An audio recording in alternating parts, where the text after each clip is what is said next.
Medical workers of Reddit, what is the rarest disease you have seen a patient correctly self-diagnose? I worked at a pediatric clinic and we had a mom properly diagnose her 9-month-old baby with Tay-Sachs disease. He wasn't progressing developmentally and ended up passing away at 18 months. Subarachnoid hemorrhage. Guy straight up walked up to the desk and said, "I got a headache out of nowhere. I think it's one of those spider hemorrhage things." We didn't take him serious until the CT came back. To be fair, he was walking fine, talking fine, and didn't have any light sensitivity. Said pain was 5/10. Dude just could really handle pain well. I recently saw a chart that gave you a scale for pain. Usually I'd say my headaches are like a 4 or 5. The chart says 8 since they usually impede me from doing things because I'd rather just stay in bed until the Advil kicks in. But like, I'm sure that being eaten alive is much worse, so 4. Very freaking jealous of all these docs whose patients are helping out with the diagnosis. Mine are all I have chest pain in my toe when I poop. LOL. I am about to go to my doctor and tell him I have chronic diarrhea and have tried to test if it is diet related and it doesn't matter what I eat. But I have one more thing to try before I see him and it is going to suck. Coffee. I was really hoping it was something else. I had an 11-year-old girl who didn't move her bowels for a week. Tell me she thought it was her girl parts that weren't working. After a full workup and finally a CT of her abdomen and pelvis, which I hate doing on kids because of the level of radiation, I found out her uterus was so full of blood it was causing a full-on bowel obstruction. Her hymen was so imperforate, closed up, she couldn't menstruate and all the blood just stayed in her uterus. She required an emergency hymenectomy and was sent home the next day. Hot dang if she didn't call it from the get-go. Reading this made my uterus hurt. When my oldest was born he peeled a little, like babies may do, but it kept getting worse and he was flaky and had scales. The pediatrician told me he had dry skin and to lotion him. Dr. Google claimed it was a condition called ichthyosis, but that was super rare so no one believed me. Anyway, fast forward 6 months and a referral to a dermatologist later. He's got ichthyosis. Also after my first was born I had excruciating pain just under my rib cage, mostly after I ate. Tums did nothing. Gas X did nothing. Do a little googling. It sounds like gallbladder attacks, only it's on the wrong side.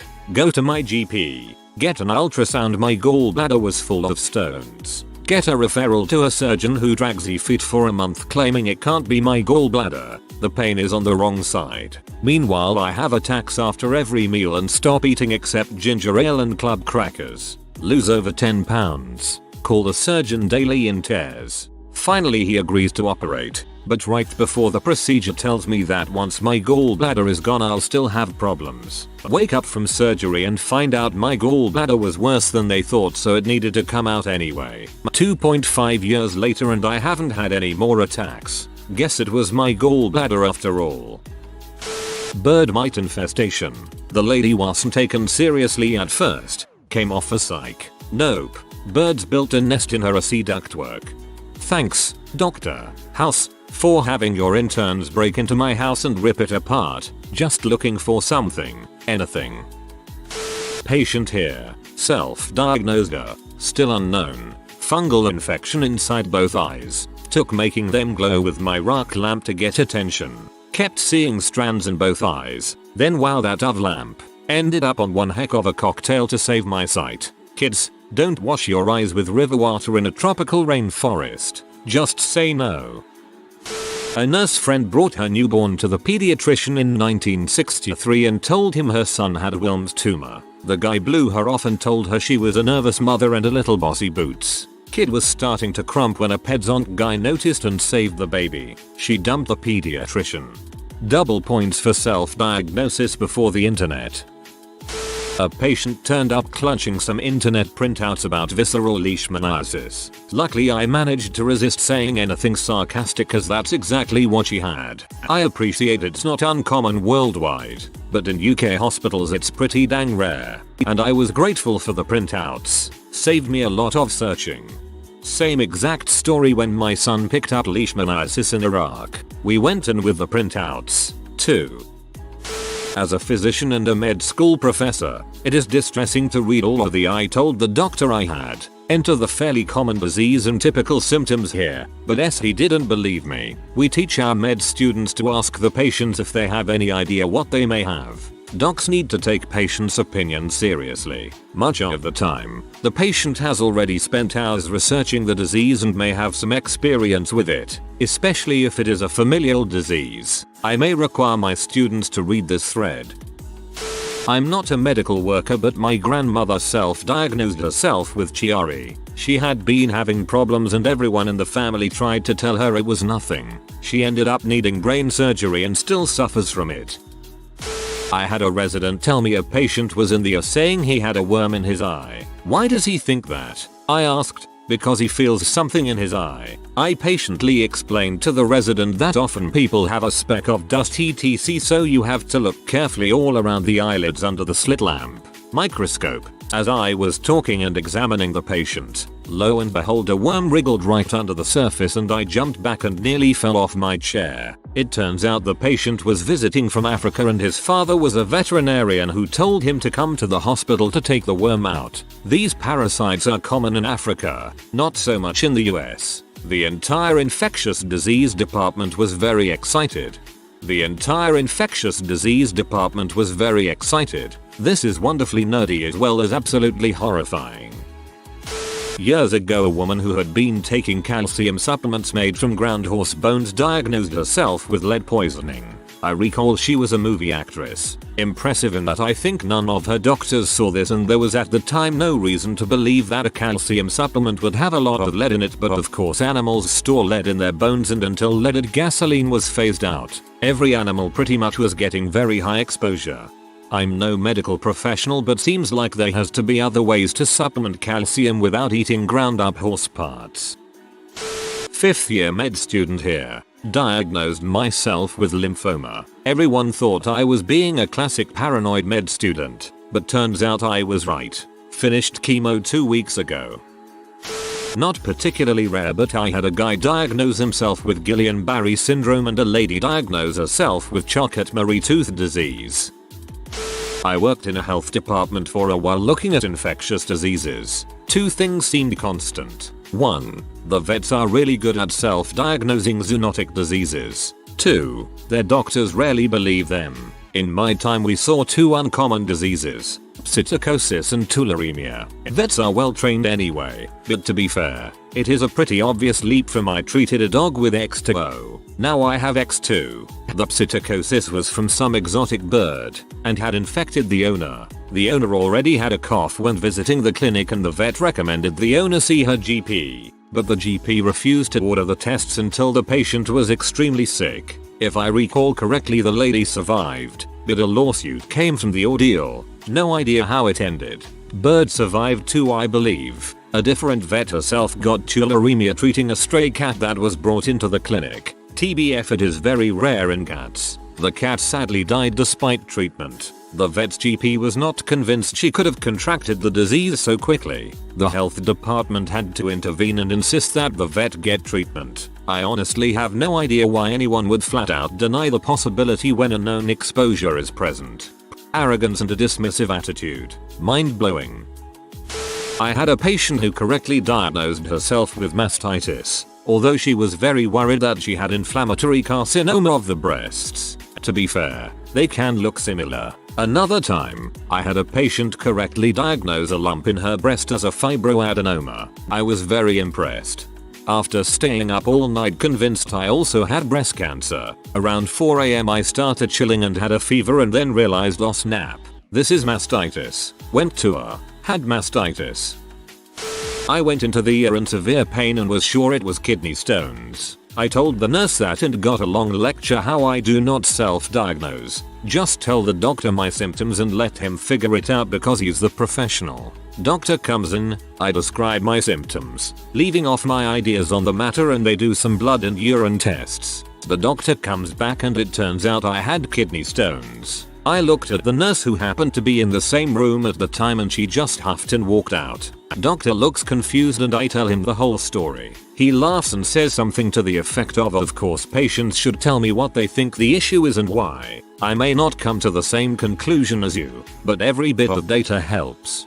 Some clinicians like it, others don't. Most phlebotomists I've seen, they're the ones that draw blood for a lab test, like it when I tell them that I have difficult veins, and where good spots are. Some have gone straight for it, others have preferred to check other spots. Only once have I gotten a phlebotomist that told me not to tell people that it makes their job harder.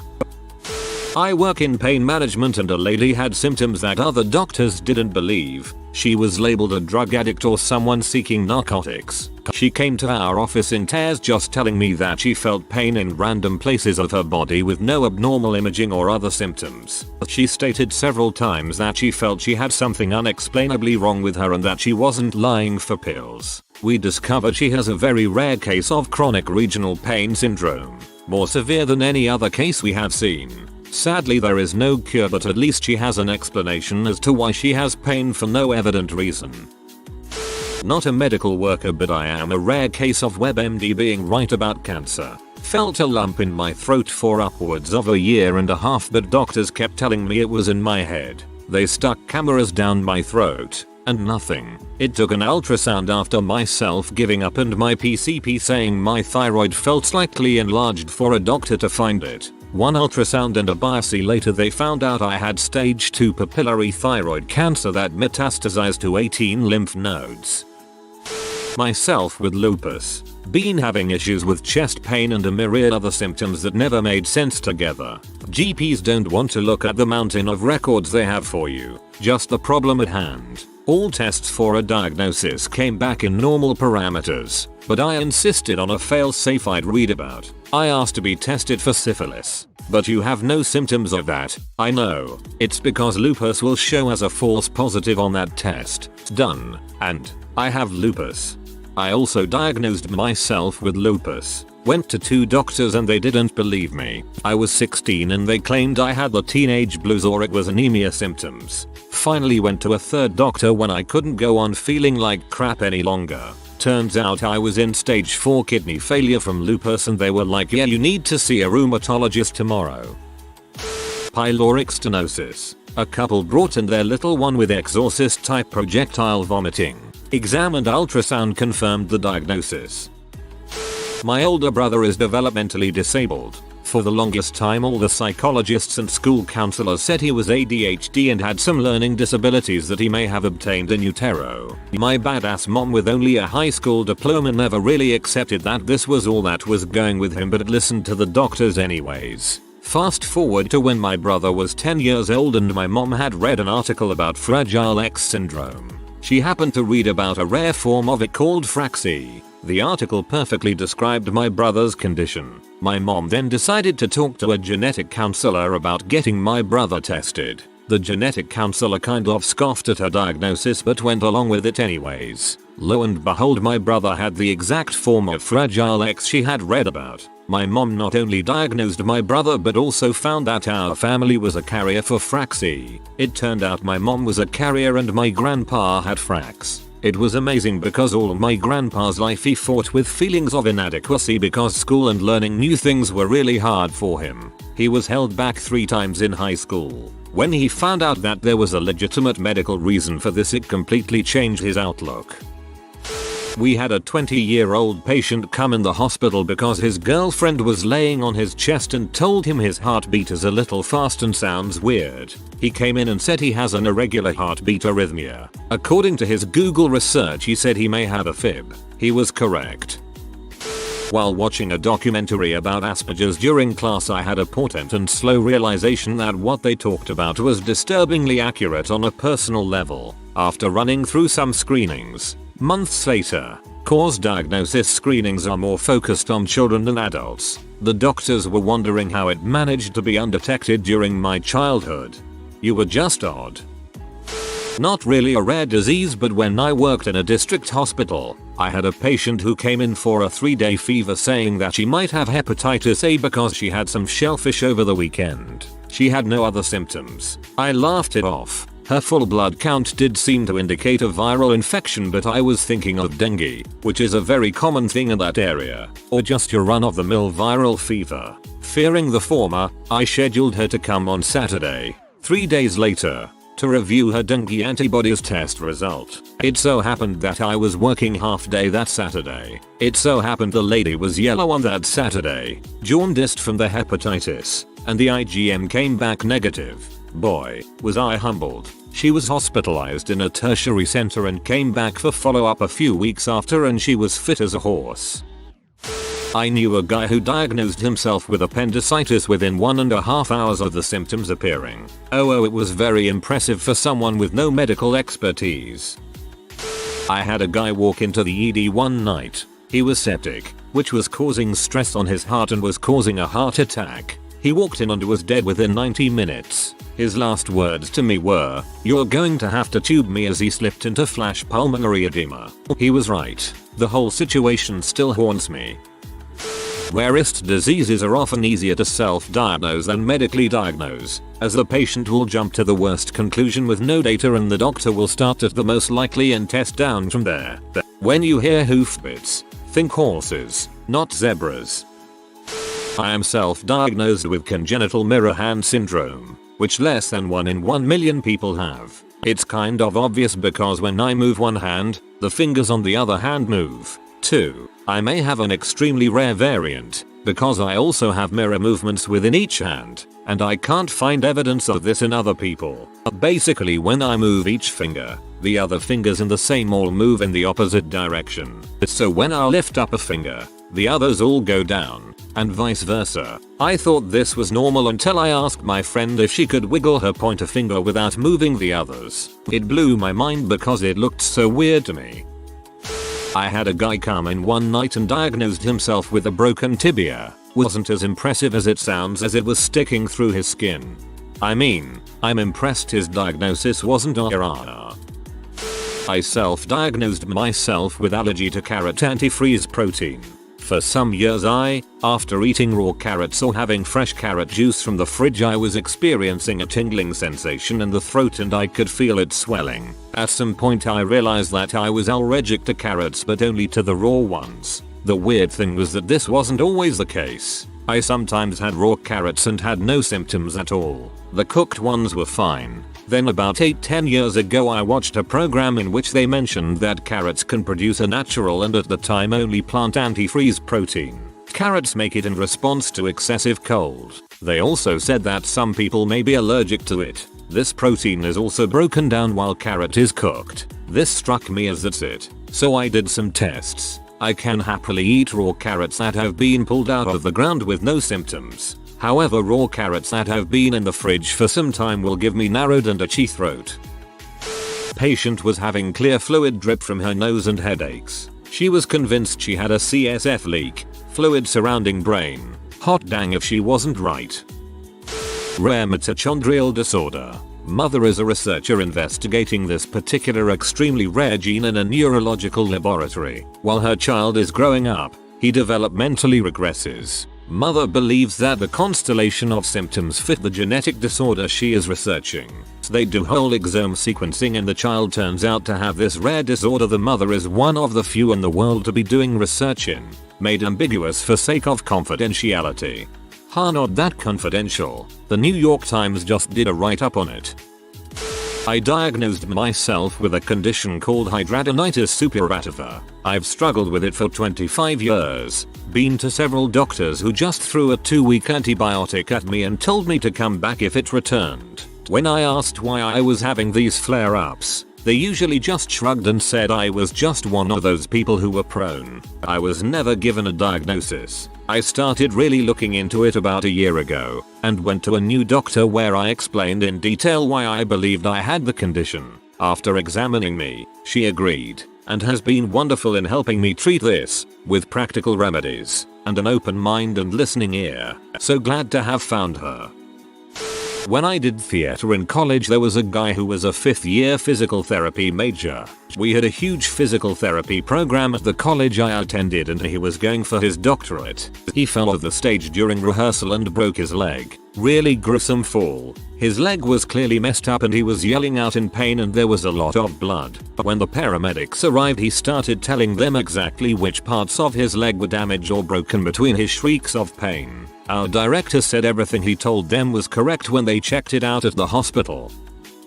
Who else here is familiar with what I like to call patronize the crazy woman test package? 1. CBC. 2. Drug test. 3. Pregnancy test. 4. Discharge home with anxiety diagnosis.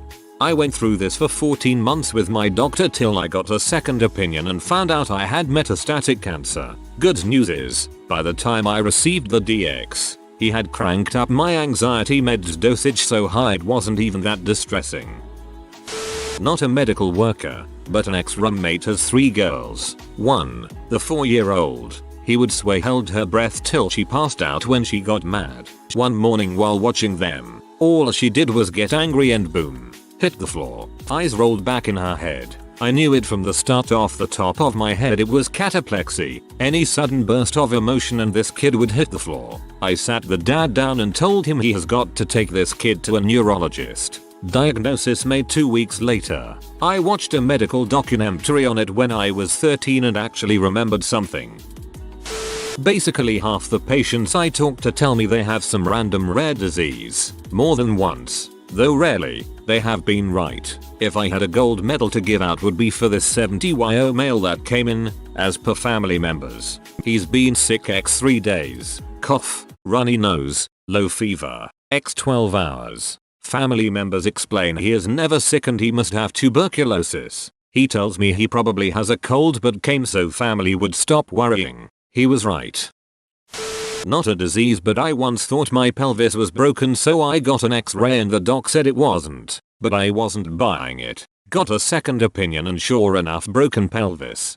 If someone can stab you in the back while smiling in your face, you have a broken pelvis. Not rare, but I self-diagnosed a psychotic episode. I was then told that self-diagnosing a psychotic episode was impossible, and placed on an antipsychotic because I was correct.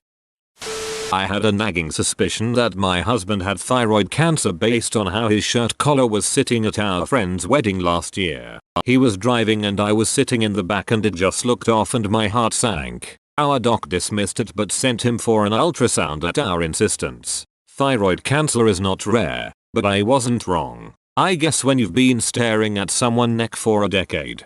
Wife of the year candidate right here. I diagnosed myself with trigeminal neuralgia but it took me years to find a doctor that would even consider checking it. I was told over and over again it was my teeth. My dentists, various over the year, said it wasn't. Because the pain was not a constant but had horrific flare-up, it was hard to prove and various doctors assumed I was seeking painkillers. At times the pain was so bad I hit my head against the wall in my bedroom to knock myself out. Not as easy as it sounds. Eventually, I would have a bottle of vodka on standby and start drinking till I passed out. If I came round when it was still ongoing I'd drink some more. Eventually 2 years ago a new doctor joined the practice and having seen me she read through a year's worth of notes and to my utter surprise told me that she agreed. Now I am on painkillers, hydrocodone, and pregabalin. Pregabalin is a godsend. I wouldn't wish that kind of pain on anyone. I stopped leaving the house and became completely agoraphobic as I had become terrified of being in public when a flare-up happened. I am so grateful to my doctor for believing me and making it bearable. My mom's friend has this. Get yourself a good support group. You are not alone. I correctly diagnosed myself with an ectopic pregnancy about 8 years ago. If it weren't for Google I may not even be alive today. Not a medical professional, but this happened to a friend of mine. He traveled in Africa, came back to the States, and was looking in the mirror one morning sometime after when he saw a worm swim across his eye. Having heard of African eyeworm, he went straight to the doctor, who put him in the psych ward without even examining him. Several days later, he was diagnosed as a completely sane man with African eyeworm. Frick you, doc. I wish I have what my immunologist calls a case of we don't have a name for everything. I've googled many times with my lab results and nothing matches. Oh, well.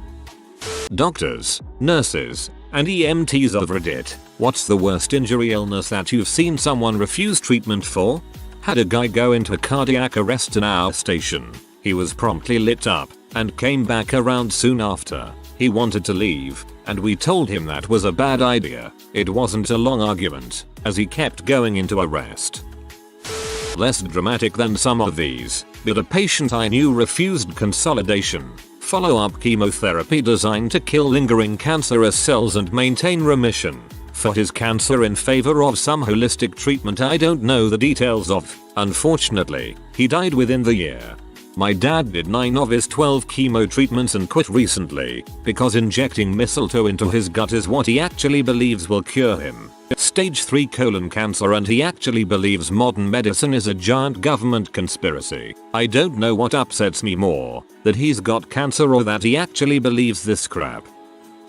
Gunshot wound to the head. As long as the bullet misses the brain, you can walk away from surprisingly gruesome injuries. Unfortunately, it can put you in a state of shock that leaves you resistant to anyone trying to help.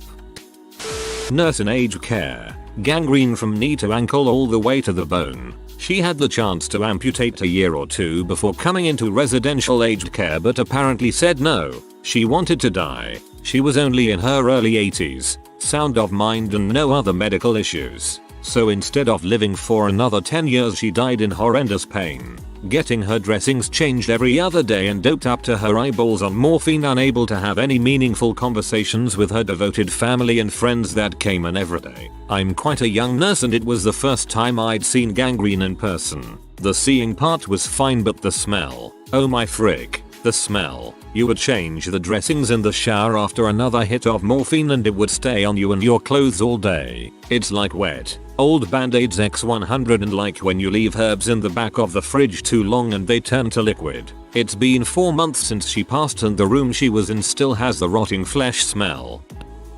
You would be surprised how many people refuse treatment for crushing chest pains. The only real thing you can do is wait for them to collapse and then treat. Unconscious people equals implied consent for treatment. The Bill Cosby rule. Kid I knew in high school had cancer. His family didn't believe in modern medicine. They belonged to some sort of weird religious group. He instead went to the chiropractor and was treated naturally. Let's just say I don't know this kid anymore.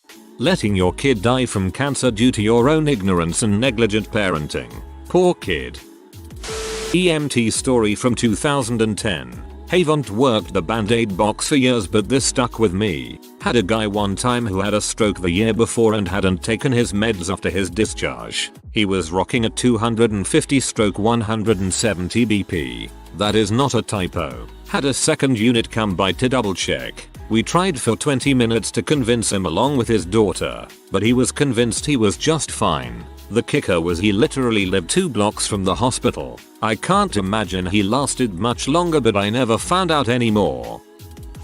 I'm an ED tech. Absolutely massive diabetic man comes into the ED with his leg wrapped in a plastic garbage bag. Paramedics said he'd refused to remove the bag. They didn't need to tell us something was clearly horribly wrong, as the stench from this man was horrific even in a well-ventilated area. A nurse finally threatened cajoled him into removing the bag, and his entire lower leg is a horrific mess of gangrenous flesh. The foot had actually turned black. I was only 2 months into working in the ED and this was the first time an injury actually turned my stomach. The smell permeated everything.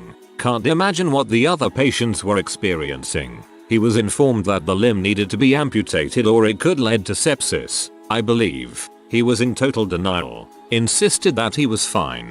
He refused treatment and left the EDAMA. No idea what happened to him, but he did ask for his trash bag back. Oh, he died.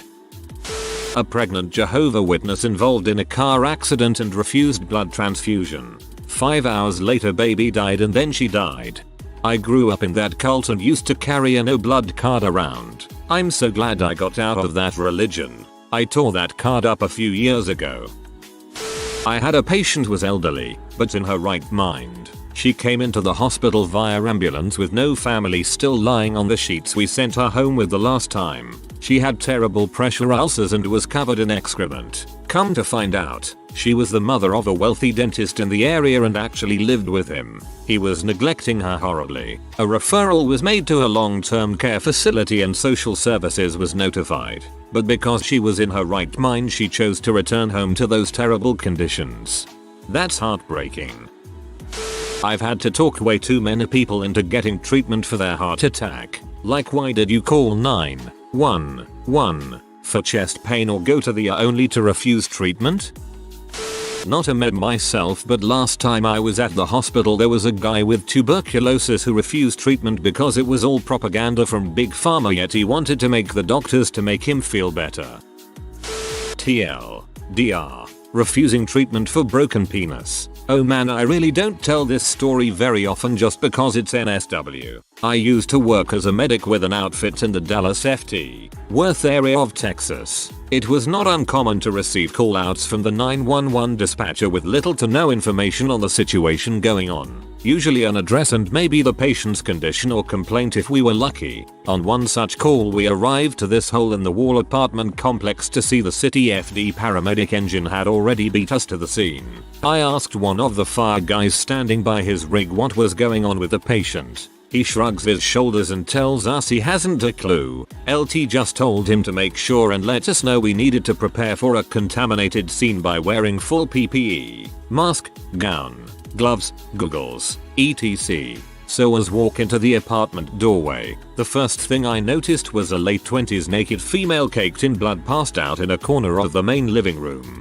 A second similar appearing female was barely cognitive on a couch, talking to a fire guy and trying her best not to slur her words. As my partner and I started towards these patients, another fire guy grabs us by the arms and drags us to the bedroom where we were apparently needed the most. First impression? Well, do you remember the scene in A Nightmare on Elm Street where one of the female leads is dragged across the walls and ceiling of the bedroom? Well, this was exactly what I was looking at. Blood splatter dropping off the ceiling, bloody handprints and streaks along the walls and floor. The room was bare except for high quality recording equipment in one corner, drug paraphernalia littering the floor, and in the center of the room laid a blood-soaked mattress with a man on top laying in a fetal position and rocking back and forth clutching a ratty pillow. Turns out this man was filming himself and two other call girls in what I can only imagine was supposed to be one epic drug-filled ragging threesome porno. Unfortunately for the man, right as he was to ejaculate he hit one of girls the wrong way,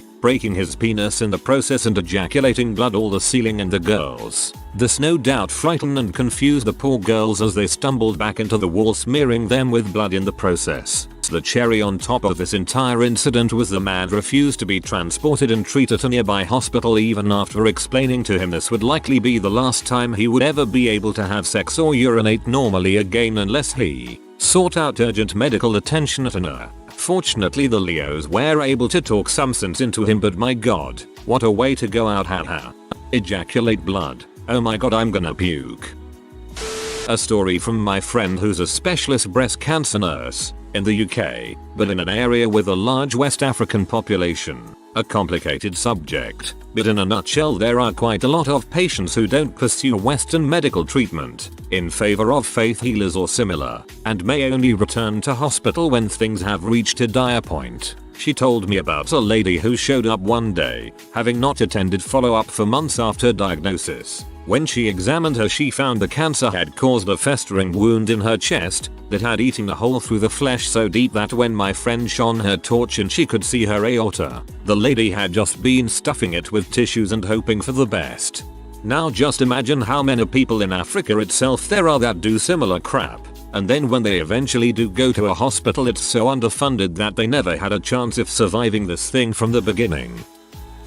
Student dietitian here. While on placement, I witnessed a patient be referred to with end-stage kidney failure for dialysis. He hadn't been diagnosed with kidney problems, although he had noticed that when he had a big meal and a few drinks he felt a bit itchy and sore, presumably when he was overloading his body and his GFR was on the floor. Said he didn't think he felt that bad and left. Pretty sure he would have died within a short while without a transplant or at least a good dialysis regime.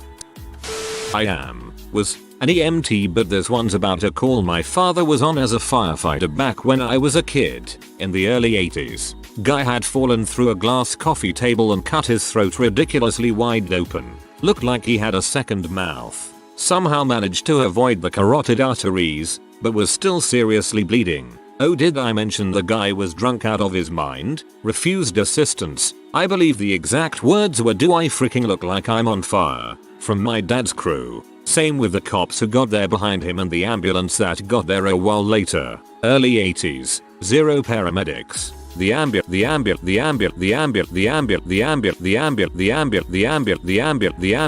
told him multiple times he needed to go for immediate surgery, or at least a shitload of stitches, and was so blasted out of his mind that he couldn't recognize how badly injured he was. He wanted the crews to frick in the general direction of off. Eventually the cops told his wife, "We're all gonna wait out here on the road until he passes out from blood loss and then take care of him after he's unconscious." He finally realized they were serious and, with a bit more cajoling especially from his wife, he went in and got sewed up. Frick in the general direction of off. I may need to use this from now on. I'm not a doctor but was the patient. As kid I was afraid of doctors and hospitals for some reason, and when I was like 11 or 12 I was walking across the street to get the mail when I got hit by a car and was hurt real bad, and someone called 911 without me knowing, so when the paramedics got there I tried to run away. That's adorably hilarious. Yesterday I heard about 24M with pancreatitis who refused hospitalization. For those who don't know, acute pancreatitis is your pancreas being digested by itself. Quite deadly, especially if you try to walk it off, only to be rushed back to hospital the next day. My brother has been refusing to take insulin for about the past 2 years now. He's read a bunch of articles and watched YouTube videos saying that a vegan diet mixed with intermittent fasting will kickstart his pancreas and cure his diabetes. Since he started this he's gone from 5 feet 8 inches and about 135 pounds to 96 pounds when they weighed him in the ICU this past week. He developed a pretty serious case of DKA on Tuesday, and when my dad took him to the hospital his blood sugar was over 1000. It was really hard for the doctors to be sympathetic with him because his illness is manageable if he just takes his insulin. They see people day in and day out who would give anything to beat cancer or dementia, but there's nothing they can do. My brother wanted to take charge and try to get his organs working the way they're supposed to. He thought if he took the insulin they gave him that his body would never start to produce it because it didn't absolutely need it. He's been grouchy and depressed for a very long time because his body was never actually getting the nutrients or calories from the food he was eating. He was extremely strict with his diet. I've never seen that level of dedication from anyone before. I think he's realized he's gonna have to start taking his insulin on top of maintaining a healthy diet or he won't make it very much longer. IDK where I'm going with this rant. All of the emotions are still pretty fresh since he's still in the hospital. She didn't refuse treatment. She was demented and had a medical proxy. Poor old lady was dying of congestive heart failure. Basically, your heart doesn't pump as hard as it should, so blood backs up into your lungs, increasing pressure in those small vessels causing fluid to leak into the lung tissue. TLDR. You drown on your own fluids. We were keeping her pretty out of it because it can be quite frightening, particularly if you can't remember that you are ill. What sticks with me is when she would have brief periods of lucidity, she would ask for a Claritin for her allergies. She thought her CHF was just bad allergies. Poor lady passed away a couple days after, but she went peacefully. I don't know why, but the tragedy of her asking for a Claritin will stick with me for the rest of my life.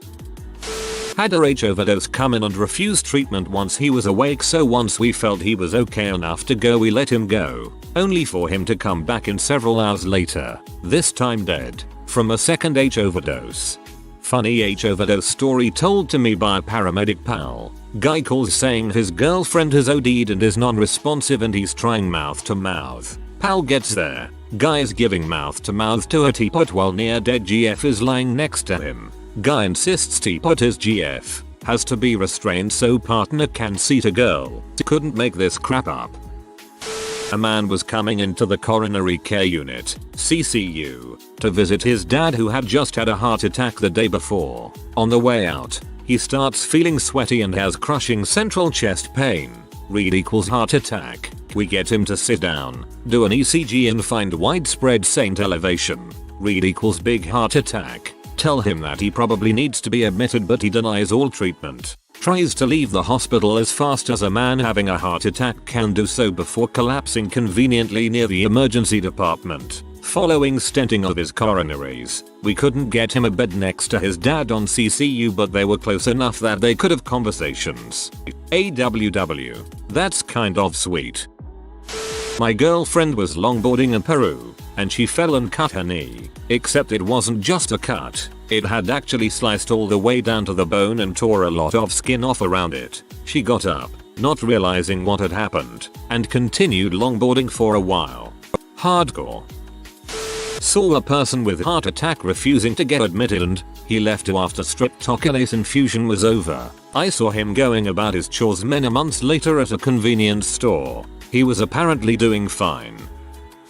Guy who loved to travel gets leukemia, doesn't want to poison his body with antibiotics on top of the chemo, refuses antibiotics, antifungals, antivirals etc. Guy has unbelievable worms coming out of him. Just unbelievable.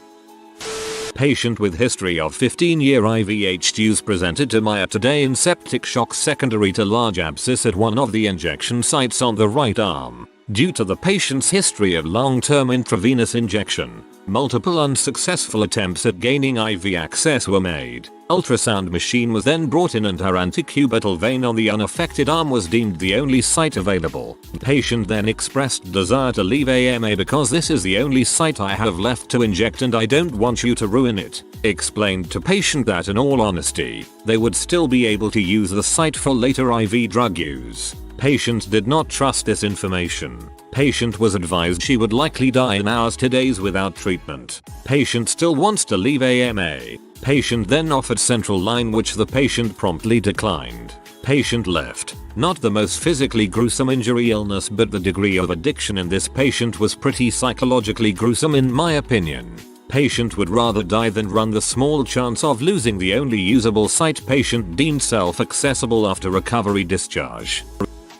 I have maybe a different take on this. I'm a nurse on a behavioral medicine unit, and there is one patient that I keep thinking about years later. He was a handsome young man, married to a beautiful wife and had a beautiful daughter. Really was a picture perfect family. Early 20s is when schizophrenia usually shows up, and this poor guy was already married and had started a family when it began to manifest. He was acutely paranoid and extremely delusional. His hair became long and unkempt, long messy beard, etc. He refused food and water, refused medication, and had a reason, usually religious, for all this. It went on 4 weeks until we were finally able to get him into the state hospital, where he tried to escape but was able to talk his way out in just a matter of weeks. Last I knew, he was in the paper after he abducted his daughter and was found in a hotel several hours later. Luckily the daughter was safe. Mental illness can be every bit as acute as physical illness. Crocodile that missed a vein in her arm, ate away so much flesh, smelled awful, and both the bones in her arm were very visible. Her elbow was only bone, no skin or muscle. They were blackened. As soon as they mentioned cutting her arm off she dipped. Quick kills. We get people over and over for ODs of M&H but usually croc is just a body coming in to wait for examiner. Drugs are bad. Forgotten respiratory therapist here. I've had people refuse oxygen when their pulse ox was in the 60s. And of course they are code 1. So we just end up intubating them when they can't make their own decisions anymore. It's really sad and frustrating. My dad has severe end-stage COPD and when his oxygen drops he becomes disoriented and will refuse treatment. It is so frustrating. He has technically died a couple of times. People refuse treatment for stuff like cancer and CHF all the time. I can understand it in a way but it seems crazy for your gut reaction to a cancer diagnosis to be just shrugging it off. Guy came in with osteomyelitis and gangrene of his foot leg up to his knee. Started as a bump on his shin that spread and ulcerated and wouldn't heal. Antibiotics and debridements as well as skin grafts were doing nothing for him. could see down to bone and exposed muscle in parts not covered by fascia, as well as parts that were fairly eaten away. This guy's had terrible diabetes that wasn't controlled in any way, shape, or form because he thought he could heal himself with prayer. Basically his only option was an amputation. Below knee wasn't an option because his tibia and fibula were eaten away like Swiss cheese. Through knee was maybe possible. Pretty high above knee amp was probably the only way he was going to keep any semblance of his leg without doing a full hip disarticulation if this thing spread anymore. But he wanted a second opinion and decided to leave the hospital against medical advice. Despite us saying there was a massive infection in his leg and the need for systemic antibiotics to keep it from spreading any further, he figured his podiatrist, who was the one who sent him to the hospital in the first place to get a possible amputation because this was beyond the scope of his practice, would have some magical formula to cure him of his problems and he would get full recovery and use of his leg. I wanted to punch this guy in the face repeatedly before he signed the AMA papers and left the hospital. About a year ago, young guy, H addict, comes into emergency. Nice enough guy, just a problem with drugs. Some guy has beaten him with a baseball bat. His arms are all sorts of crazy. They look like the arms of Mr. Tickle. I x-ray them and he has so many breaks you couldn't count. He needs surgery. He needs his arms put back together. I take him around to wait for the doctor and he can't wait. Said he can't be bothered and wants to go shoot up. When I asked him how he was going to do it, he said he would find a friend. Walked out of the department, arms flapping in the wind, never to return. Man tried to control his hypertension the natural way through herbs and spices. He stroked. He was a fit and active man, but sometime genetics win. He stroked. Didn't realize that this is also used to control hypertension. Paramedic. I had a drunk dude that jumped from a second floor balcony and broke his femur. Refused transport. Family took him in the next day. It was a close break at the ball with minor rotation, so not nasty looking but definitely still broken. This is why in my system, intoxicated people cannot refuse. EMT here. Lady OD'd and her husband found her unresponsive and turning blue. Guy slams Narcan into her. Temporary fix. We show up and the lady argues with me about going to the hospital. Says if the Narcan wears off and she goes unresponsive she'll call us back. Told her that's not how it works. Necrosis of the penis. Like black. Chunks of skin falling off. Could not pee without catheterization. Doc said the only option at this point was to get a penectomy, removal of the penis, and the guy refused. So all they could do was keep scraping the dead skin off. It was freaking horrifying. Really bad motorcycle accident. His left leg was so destroyed, we couldn't even figure out where his ankle was. We eventually found it because his bone was sticking out. We took care of cleaning it the best we could, and covered it while we waited for the doctor. He said he couldn't wait anymore and he'll take care of it at home. Got up and literally wobbled out. Always wondered what happened to him. He dead. I'm not a doc, but a social worker. My grandmother, who lives about 5 hours from me, suffered a fall in the shower. My mom found her, and she seemed alright aside from needing help to the bed. She was about 87 at the time, and my mom called me to tell me what happened. She and my dad were still at my grandma's house with her. Grandma said she didn't think she needed to go to the ER to get checked out. I told them that they had to take her to the emergency room, and to not take no for an answer. One of the things we were taught in my geriatric social work class is that a fall is very rarely just a fall in the elderly, and there is likely some precipitating factor. I told them to explain to her what I had said, and she agreed to go. Sure enough, they take her to the ER and tests are run, and she has a major blockage in her large intestine and has to have the majority of it removed and a permanent colostomy placed. She did not know that her diverticulitis had gotten as bad as it had, which was what caused the blockage. The doctor who performed the surgery stated that if she waited a day or two, she would have died. She still brags on me for saving her life from 5 hours away. She's doing pretty well now and is in assisted living, and she is taking the ostomy in stride. She gave the darned thing a human name. She's gotten mobile enough that she is able to go to my parents' house for holidays, which she wasn't able to do in the months just before and after her surgery. She'll be 90 in August. It's nice to read a story in this thread with a happy ending. Good on you for sticking to your guns. Story time. I'm a paramedic now, but I was in training when this happened. We got dispatched to someone not acting right. On scene we found a guy who was extremely agitated and refusing to go to the ER. He said he'd just keep peeing out his belly button and stay home. Thinking psych, we tried to convince the guy to go to the ER and it just wasn't happening. The guy is now escorting us out of his house when I feel something warm and wet on the back of my legs. I turn around and there's a stream of fluid coming from the patient, but it doesn't look or smell like urine. At this moment, the patient sneezes and several loops of intestines come out of the patient's necrotic belly button along with what seems like a gallon of fluid. Patient keeps trying to shove his intestines back inside of him, making the most god-awful noises ever with death-smelling fluid pouring out of him. He's still refusing any and all treatment. I got on the phone with medical command and they gave us authorization to bring him in under the altered mental status protocol. So we get the guy on the gurney with a fight, but he slowly starts to lose steam and became less lucid. In the ambulance, the fluid kept pouring out of his stomach and I wrapped his intestines in saran wrap.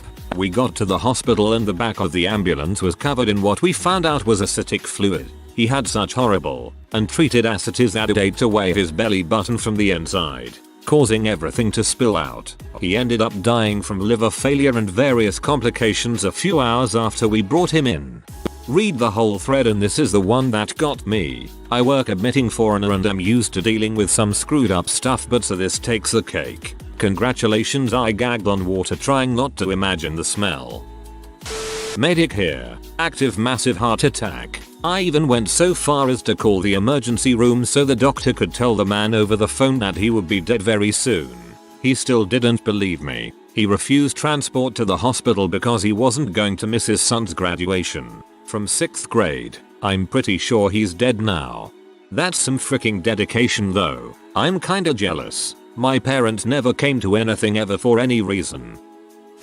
Not the worst, but certainly the easiest fix with the worst consequences. I had a patient refuse surgery for a colonic obstruction because he was not willing to ever have a colostomy. He had friends and family who had had one in the past. He was otherwise totally reasonable and competent, and staunchly refused the surgery, which was the only treatment. He knew he would die without surgery. He, unsurprisingly, developed ischemic colon, peritonitis, abdominal sepsis, and died about 36 hours later.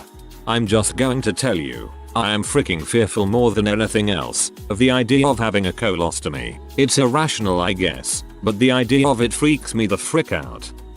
Doctors, nurses, and hospital staff of Reddit, what are your experiences? Funny, sad, horrible, with people waking from anesthesia? NSW. In 91 I had my appendix out but there was a complication. Instead of being inflamed and ready to burst, they found my appendix dead and shriveled. The poison in my appendix had drained to my lymph nodes in the center of my stomach. The doctor doing the surgery had to feel around to find where to make the second incision. Problem is that I was in the operating room for so long I built up a tolerance to the anesthesia that I woke up. As I started to sit up with 2 huge holes in my stomach, all hands came out of me and a nurse forced my head down, making me look at the ceiling. I thought this was a dream from the meds they gave me, but my doctor later confirmed that this actually happened. The anesthesiologist decided to up the dosage on the anesthesia to an adult level, then double an adult level, and I finally fell back asleep. Because of the high dosage they gave me, my arms and legs twitched and I almost turned over on my side with 2 huge holes in my stomach. They had to grab straps and strap me down to the bed, including my head. I do not remember it, but the doctor, who was my family doctor until the day he died, told me that I woke up 3 more times during the operation, and one time I saw my open wounds and freaked the heck out. After that they strapped my head to the table. The anesthesiologist refused to give me any larger dosages of the meds because he was at the danger levels for an adult. I was a child and it was not working on me. Ever since then I have had to be prescribed large dosages of anything or it will not work. Dental work has to be done with both a local and gas as well. Because of this, with the exception of heartburn meds and antibiotics, medicine is something I usually do not take because it does not work on me well unless I take illegal doses. My 11-year-old daughter woke up crying after foot surgery because she felt bad for Luigi. When I asked her why, she said because no one ever wants to be him when they play. I have a nice sister of a friend story. She was getting her wisdom teeth removed, and after they took them out, they just sewed up the holes they were in. Now, she came out of anesthesia, but she was still groggy and like, super high. While they were in the car going home, she reached into her mouth, touched the stumps and got blood on her fingers, and then reached up and gave her the double football stripe look, pulled her blanket over her head, and said, "I'm a warrior." The friend who told me this was laughing for a good 5 minutes after she told me this. Just thought I might share. My brother had knee surgery done, and at the time was running his own business and was stressed out. When he was coming off the anesthesia, he was trying to get out of bed and demanding to let him go because he had to get back to work. It took 3 nurses to hold him down to convince him to stay in bed. The sad and funny thing is, he remembered the whole thing, but he said it was like he felt he couldn't stop himself. Needless to say, he was really embarrassed the rest of his hospital stay.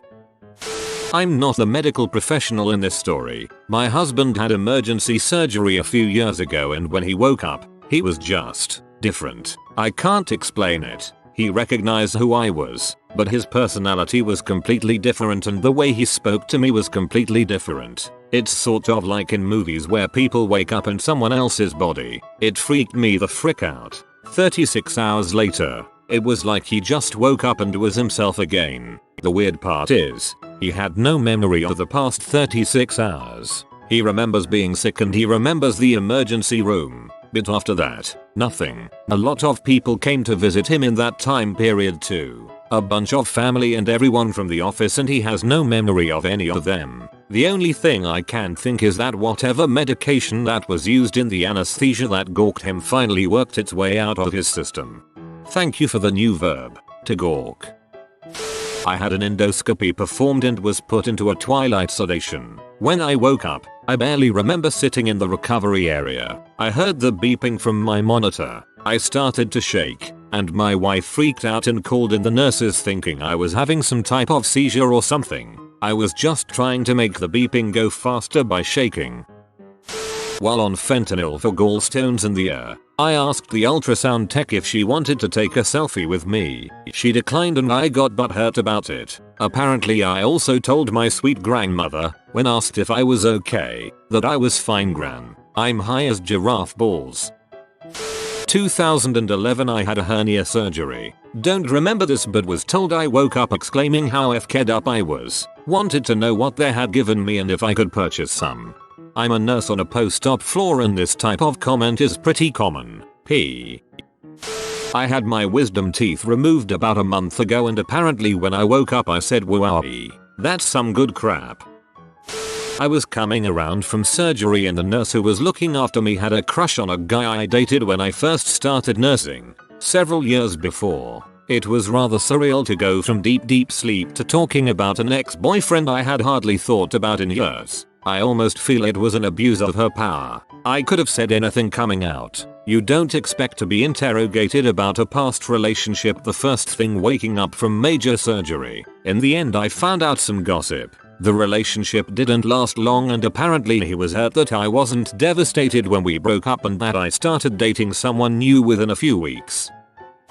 Slightly different in that it wasn't anesthesia, but rather sedative meds. I worked in a hospital years ago, and once had a patient who had an extreme paradoxical reaction, opposite of what is expected, to her Ambien. She went off the rails. She started hallucinating that she was in a hostage situation with a man who was killing babies. One nurse went in the middle of the night while doing her rounds and the patient attacked her with a folded wire hanger and severely beat her in the face and head. The nurse ended up with multiple broken bones in her face, blacked both eyes, and a number of deep wounds on her face. She was gone for a while on workman's comp but eventually quit, stating the experience had traumatized her and she didn't want to be in the building again. Don't know whatever happened to the patient but I doubt she would have been punished or charged, since she was not in her right state of mind and nobody expected such a reaction to the medicine. I was just going under and was barely conscious but my mother asked me how many fingers am I holding, so I replied by lifting my middle finger and saying, "No mom, how many fingers am I holding up?" I woke up from knee surgery and demanded a vodka and coke with no ice. Also for some reason when I woke up I was freezing cold and shivering. One of the nurses hooked me up to some heater which blew warm air under the covers from the bottom of the bed. I then likened myself to Marilyn Monroe. I'm a 6'2" athletic guy. Heater which blew warm air under the covers from the bottom of the bed. What a fancy hospital. Got wisdom teeth out 1 month after my dad died. Woke up and asked where he was. Thought he was picking me up. My mom had a rough time with that one. Crap, man. My surgeon told me that when I was waking up from anesthesia, he was walking past my bed and I yelled out as loud as I could, "Thanks for not killing me, Dr. Smith." Name changed. He later told me it really made his day and he'll never forget it. I'd like to seize this chance to say sorry to that poor guy who was around when I woke up. First thing I said was, I got a puke and I did so generously while he helped me suffer through this. Then I looked at him and said, "What's your name?" I don't know what he answered, because he reminded me of a friend of my sister. So I told him, "Well, you look more like a Tobias to me." He laughed and said that I look like a Hugo to him then. My dizzy mind then thought it was nice to say, "So does your mom." Then I laughed and puked again. I fell asleep soon after and another nurse was there when they brought me back to my room, so I never got the chance to apologize. While it's a good story, I still feel a little embarrassed. Can just hope that guy has seen worse. If I was that dude, I would chuckle for years to come.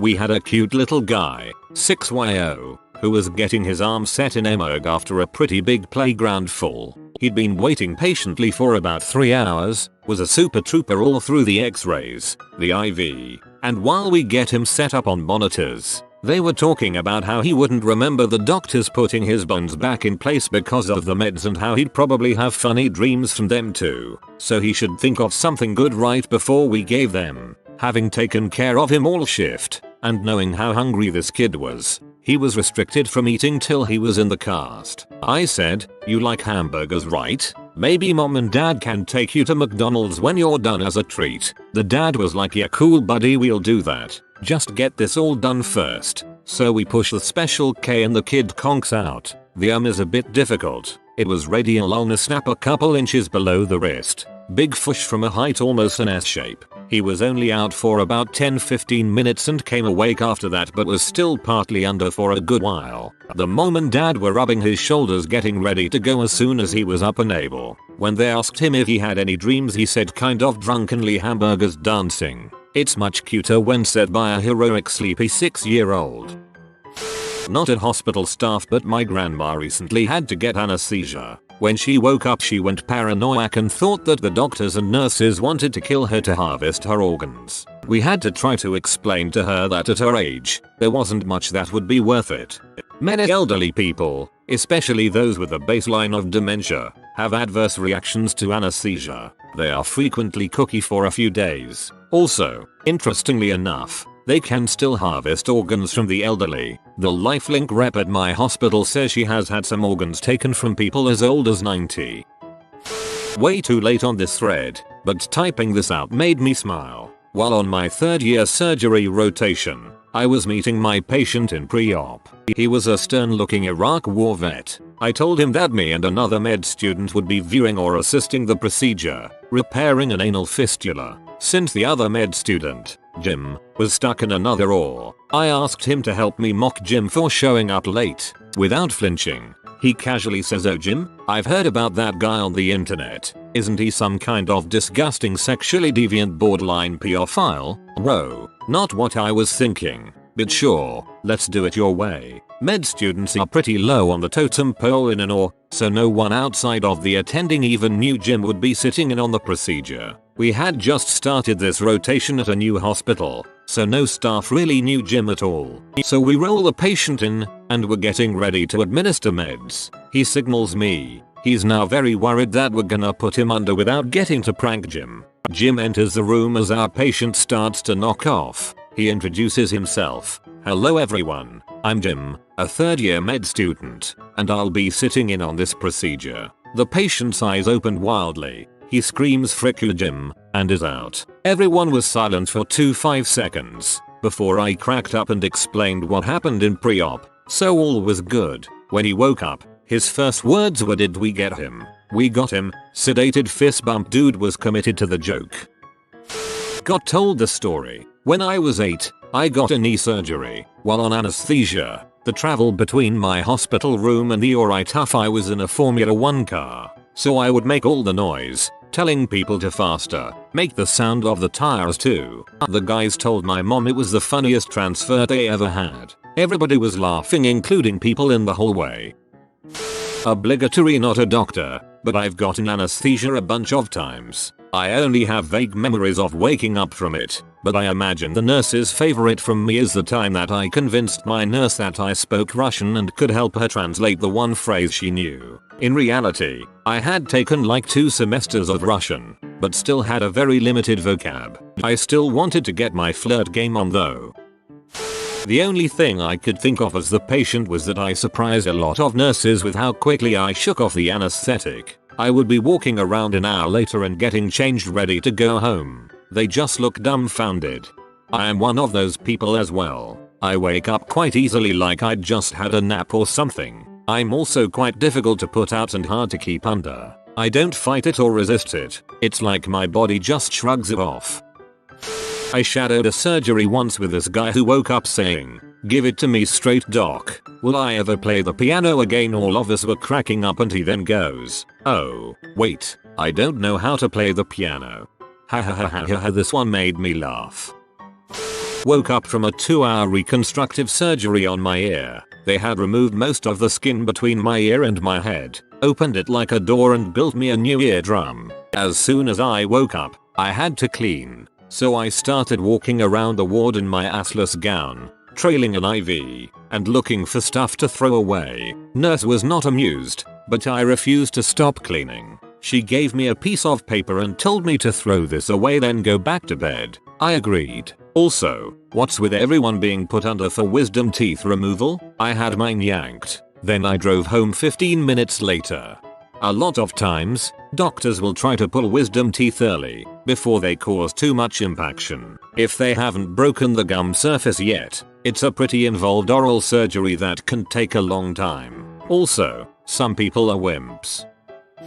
This will get buried but I feel compelled to share anyways. I went in to get all 4 of my wisdom teeth pulled, and they used light anesthesia on me because I did not want to be awake in any way. The first thing I remember when I came out was my girlfriend at the time, and 3 nurses laughing hysterically. I didn't know what was going on. They kept saying to me, "Sing us your song. Sing us the song." And I kept asking what song. My girlfriend says, "They told me all about the body condom midget lover song you kept singing. I want to hear." Supposedly when I first woke up, they asked who had brought me in for the surgery. "You aren't allowed to drive away after anesthesia done." And I responded something to the effect of, "My midget." They couldn't believe it, but I was adamant that my midget had brought me. I then began to sing a song called Body Condom Midget Lover, which I don't remember a single word of. So one nurse went out into the waiting room and started looking for a little person. Of course there was no little person, so they just asked, "Who brought Madison for surgery?" I guess they were shocked when a normal woman walked up and said, "Me." Unfortunately, I still can't remember that song, but I hope all those nurses never forgot it. TLDR woke up from anesthesia telling the nurses a midget brought me for surgery, and proceeded to sing a song Body Condom Midget Lover, which I never sang before. I had ingrown canines. They were basically growing sideways in the roof of my mouth. Anyways, once I woke up, my wife, who was then my girlfriend, had to leave the dentist office to go to the bathroom or something before we left. Anyways, when she was leaving I started singing Baby Come Back. I did this with a hole in the roof of my mouth where they were trying to pull my canines out through 2 missing baby canines which were just removed, and under a crap ton of anesthesia while my mouth was filled with blood. So, needless to say, I had quite the lisp. She said it was both the cutest and scariest thing I had ever done. Not me. A male friend broke his nose, which was a bit off to begin with, and asked the doctor to not give him a cosmetic operation, only functional since he couldn't breathe well. Before the operation, a nurse had him stripped to put the operation robe on. While high on anesthesia, he proceeds to brag about his penis and tell the nurse how hot she is, to which he only laughs. Operation goes well. The doctor, however, once he cut the nose bridge or whatever and placed the nose in its new place, thought the cosmetic one looked too good to not be done, so he did it anyways. Friend wakes up, sees his nose in a mirror pointing upwards, starts to get real angry, almost punching the mirror, until the hot nurse came in. Next words were, how you like my new sexier nose? There was another male nurse on the room. After trying to hit on the female nurse, patient said to him, hey, I am really hungry. Come bring us a pizza and I'll pay you later. Guys, game even while high.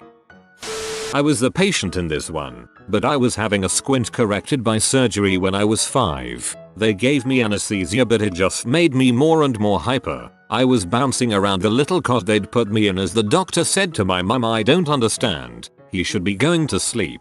The bit I remember clear as day was when, with my surgery window about to close, they switched drugs and pinned me down with a mask on. In my memory it is super violent and traumatic. I'm sure it wasn't. But they were wearing masks and I was a kid and basically became terrified of doctors for a while.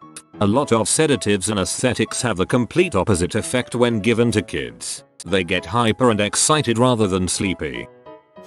After a not so routine septoplasty on a VIP, only bodyguards and close staff were initially authorized to be present at bedside when he came out of anesthesia. However, the family, particularly the wife and mother, protested heavily and, due to their status, were permitted entry despite the initial orders. As he started coming around, the nurse, per protocol, got him ambulatory and steered toward the toilet. However, after several stumbling, albeit assisted steps later, the patient pulled up his robe, grasped his erect penis, and proceeded to urinate on the small, assembled group in great, arcing streams, swaying his hips from left to right like a lawn sprinkler on a sprinkler on a sprinkler on a sprinkler on a sprinkler on a sprinkler. The group literally did not budge as the patient hosed them down for the better part of 10 seconds, as our staff scrambled for protection, and I was able to get behind him and gently wrestle him toward the toilet. Staff respectfully but quickly ushered the befouled group out and into another room to gather themselves and dry off just as we made it into the tiled bath. The patient arranged himself as I attempted to steady him, and suddenly became rigid, putting out his hand as if to say, I've got this. I asked to be sure, and he turned his head and winked, a broad smile beneath his heavily packed and bandaged nose. Not every day you get to pee on your family to get them to pee off. I had an appendectomy when I was 17, 1987. When I woke up after surgery I was singing Wild Thing very loudly, but I was still under a bit so I hadn't tried to open my eyes or sit up. When I finally did wake up I couldn't see at all. I was screaming, I'm blind, I can't see, and my mom and dad were in the room with me thinking I was indeed blind from the anesthesia. The doctor eventually came in and explained that this happens sometimes and it can take a bit for eyesight to return. It took 30 minutes and the entire time I really thought I was never going to see again. Then to make matters worse I was in horrible pain and the nurse said, we will get you a shot really quick. While giving me the shot I started to speak and then the Demerol hit me and I threw up everywhere. I was home after having my wisdom teeth removed and I asked my dad for a bottle of water. I still had the gauze in my mouth, so I couldn't close my mouth all the way to swallow. So of course, water dribbled down my chin. The water was red from the blood, but my drug-induced mind thought, oh my gosh, I just drank water and it came out red like wine. Wine like Jesus. I'm Jesus yet. My very religious father didn't take this too well, lol. Who also had the 3 heart monitor patches on me still, and when I felt them, they were pointy. So again, my drug-induced mind thought, where did these extra nipples come from? Oh crap, I have 5 nipples now. I was at an inner city teaching hospital and this young lady comes in with a dislocated shoulder that happened during some acrobatic sex. Her words, we tried a single maneuver without sedation, but figured out pretty quickly that it wasn't going to happen. Instructions were given to get her set up for a more in-depth shoulder reduction. I came back in the room, and things seemed ready to go. Some meds were given, including one that can make folks pretty disinhibited. The patient gave a loud sigh and laid back. The way we do this is give the meds and then work pretty quickly to get the shoulder fixed. It lets us use less medication. However, in this case, things were done correctly. We were going to use some sheets to help apply counter traction, and they were laid out completely incorrectly. While we worked to get the sheet properly placed, the patient opened her eyes and announced, "I'm just gonna finish real quick," pulled the gown aside and started masturbating. One of the techs grabbed her, but grabbed the bad arm. She yelled, "'Cause it hurt," and he let go and walked out of the room. He was upset, and there were some issues there. She looked me right in the eye and said, "Help me out or get out of the way. I will like it more if you watch." The nurse that was giving the meds at this point lost it, and just started laughing her face off, and the patient attacked herself with renewed energy while I tried to cover her with a sheet. Less than 60 seconds, and she was very vocally done. Thankfully, I had my choice of people just outside the room to help me get her repositioned and reduced. Very next shift, I had it out with those two. The tech still seemed horrified. The nurse seemed to take it very seriously. Later that night, we had a nasty GI bleed that lost control of their bowels. I was trying to help out, and she leaned over and whispered, "Help me out or get out of the way. I will like it more if you watch." I died so many ways. The staff worked that phrase into so many great circumstances for the rest of my time there. Patient here. Had to be gassed when I got my wisdom teeth removed. Apparently my jaw needed some kinda jiggering, so they doped me really well. Luckily my wife was there to keep contained. When I came out of surgery, I apparently called the nurses cold bags, probably for being rude, and tried to cheer them up by singing the Adventure Time theme song with a mouthful of gauze and blood. This is assumption, by the way, as my wife had to fill in the gaps in my memory, but what followed kinda confirms things. The nurses, fed up with my attempts to soothe them, told me to pipe down and handed me a whiteboard with a marker. This is how I was meant to talk for the next while. I took some artistic liberties and drew my best Jake and Finn for them and kept trying to stop the nurses as they rushed past me so I could show them my drawing. Nobody stopped, so I sat there weeping and smiling, unsure what I was supposed to feel. I was quite a sight. A 6-foot tall heavily tattooed child smiling and crying like a doofus in his wheelchair, hoping the nurses he insulted would be proud of his artwork. I did a 3-day internship at a vet in 8th grade, and I got to watch them operate, mostly castration neutering, and one time they brought in a wildcat, like a European one, so it looked just like a house cat with weird markings. It was oddly tame, and let me touch it. It also had only 3 legs. The last one had got stuck in a trap, and was in for some infection, had gotten stuck in another trap. So we got the needles ready, well, the vet did, and it was fine, until the vet injected it. It must have hated needles, because it started literally running his cereals ABD hissing. They got it in a net eventually, but it still wouldn't calm down. They doubled the dose, then tripled it. Finally it nodded off, but still kept waking up very so often to glare at us. After the operation it went back to being nearly tame, let me pet it, gave me a nuzzle and was released the next day. Late to the party, but when I got my wisdom teeth out, I managed to get 2 people in the recovery room to sing Christmas carols with me. I also argued with the nurse about my singing. In my defense, it was the 26th of December. Code browns are pretty common. Patients crapping themselves during anesthesia or on emergence. One of my patients who was in lithotomy position for a gyn procedure, vulvectomy, started wiggling a bit. The surgeon was positioned between the patient's legs, putting a wound vac on, and was almost done, so I had turned off the anesthetic. Well, she ended up squirting a dark brown streak of poop up the surgeon's gown and up her mask. Surgeon was less that pleased. I told her that she should have finished up faster and that I was sorry, but I ran out of quarters for the anesthesia machine. Nurses, doctors, hospital workers of Reddit. What's your creepiest experience in a hospital? Serious.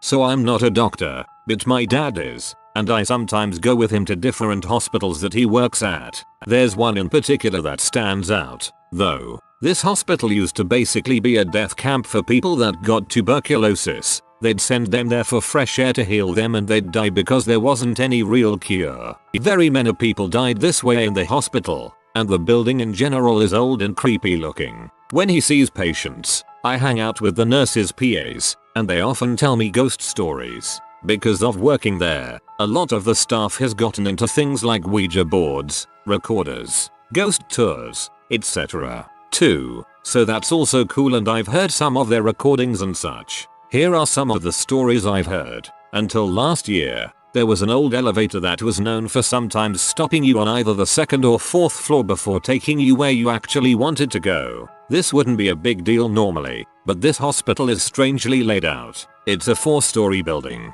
but only the first and third floors are in operation. The fourth and second floors look like a typical abandoned hospital, complete with broken wheelchairs, outdated medical equipment, and no working lights. My dad has gotten stuck on the abandoned floors several times in the past, and people have claimed to have bad experiences there. Patients who would report seeing the same people in their rooms. One incident involved several patients complaining about a little boy and little girl coming to their rooms at nighttime. Several patients refusing to stay in their room again after the first night. People hearing screams and children's laughter. A horror movie was filmed at the hospital on the third floor, and the staff kept noticing noises that were messing up the filming coming from upstairs. They went downstairs and asked the staff to tell the nurses on the fourth floor to quiet down. No one has worked on the fourth floor in a very long time.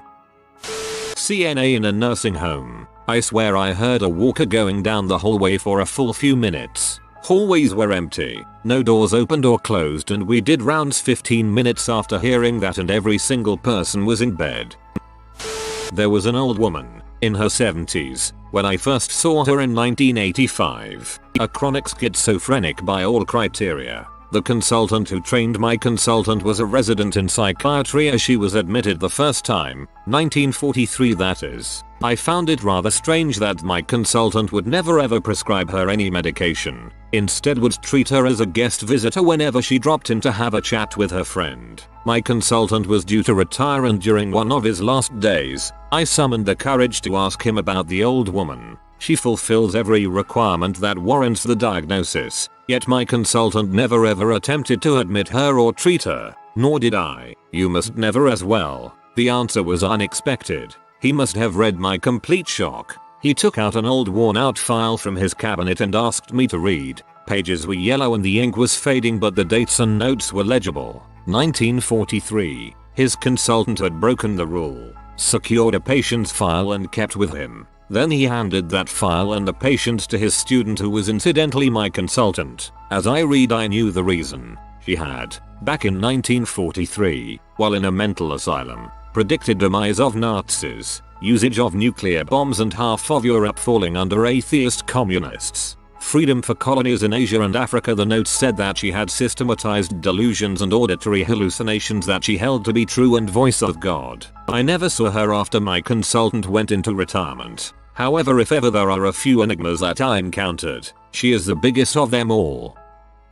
I had a 29-year-old woman come in for drug overdose and was on life support for a few days while being brain dead during the same time. Mother eventually chose to withdraw care and the woman died in 30 minutes. The color of her skin had gone an extra tone of white that no movies can match, with her sunken eyes open. Security here. In the Cancer Institute for one of my hospital plazas, you can always feel someone watching you, or if you're standing in the parking lot you can watch TVs go on and off, or if you're extremely unlucky you can see a figure standing in the window then vanish. I always thought security is one of the worst jobs for dealing with paranormal stuff. You're usually all by yourself.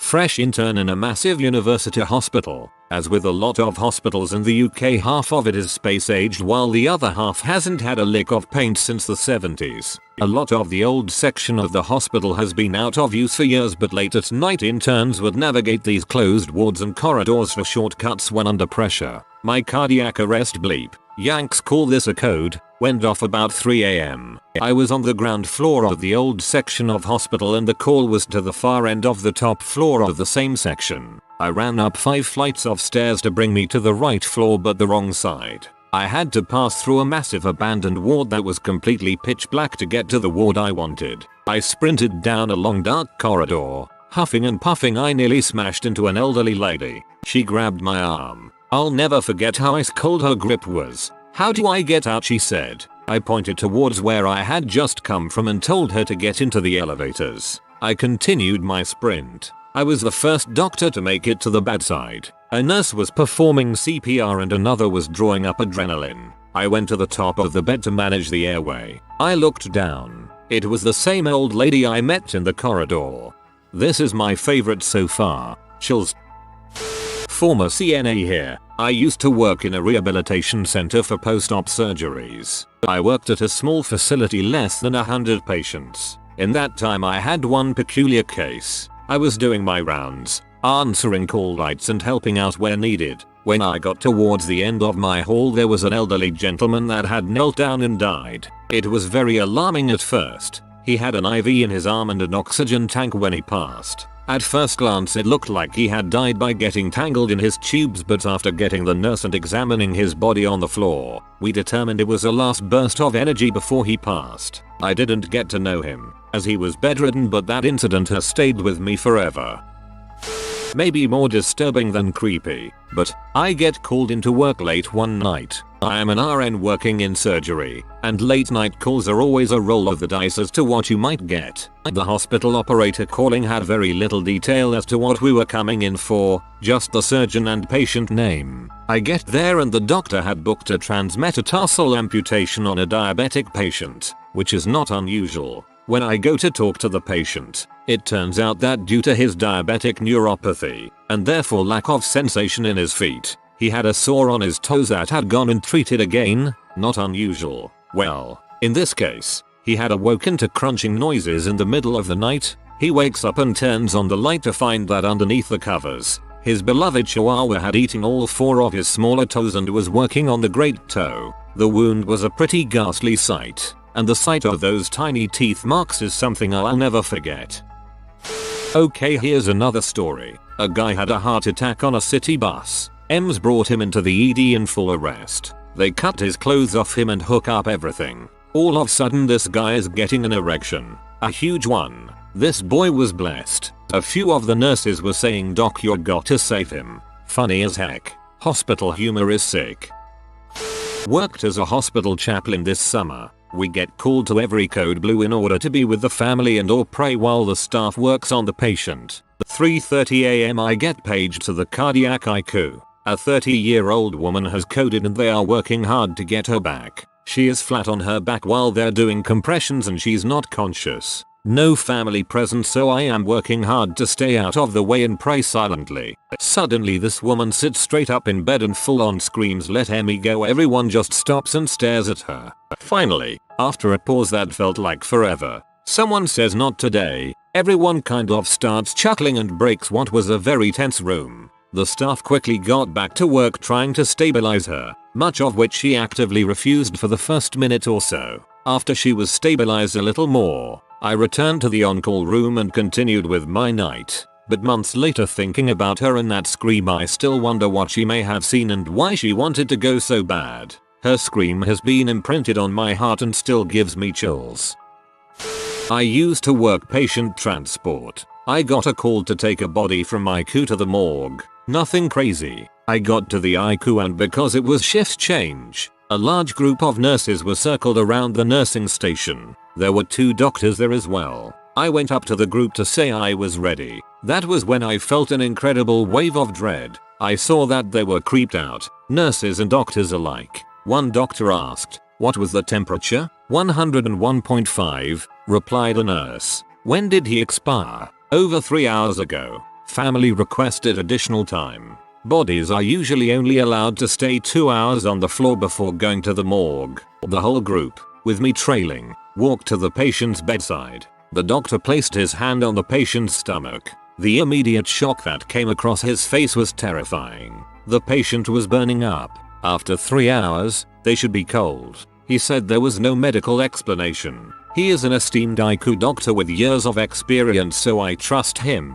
I took that body down and while in the elevator, I thought of zombies. I have never been so scared, but while waiting, I knew that I had to touch his stomach or else I would never forgive myself. I had to be a tangential part of this medical anomaly. Through a pair of gloves, a body bag, and 2 sheets, I touched his stomach and felt the radiating heat.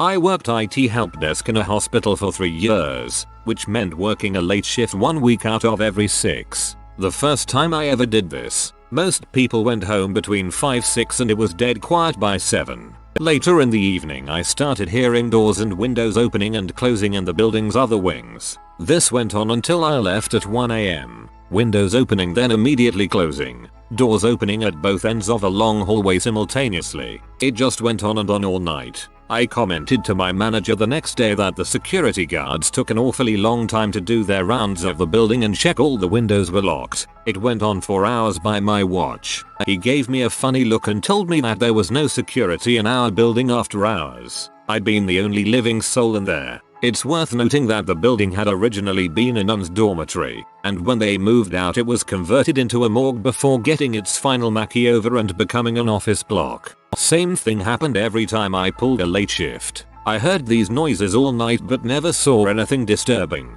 so I decided in the end that it simply wasn't a problem. However, leaving the building meant turning all the lights off then walking 30 meters in the dark to the main door. I hated that part of going home.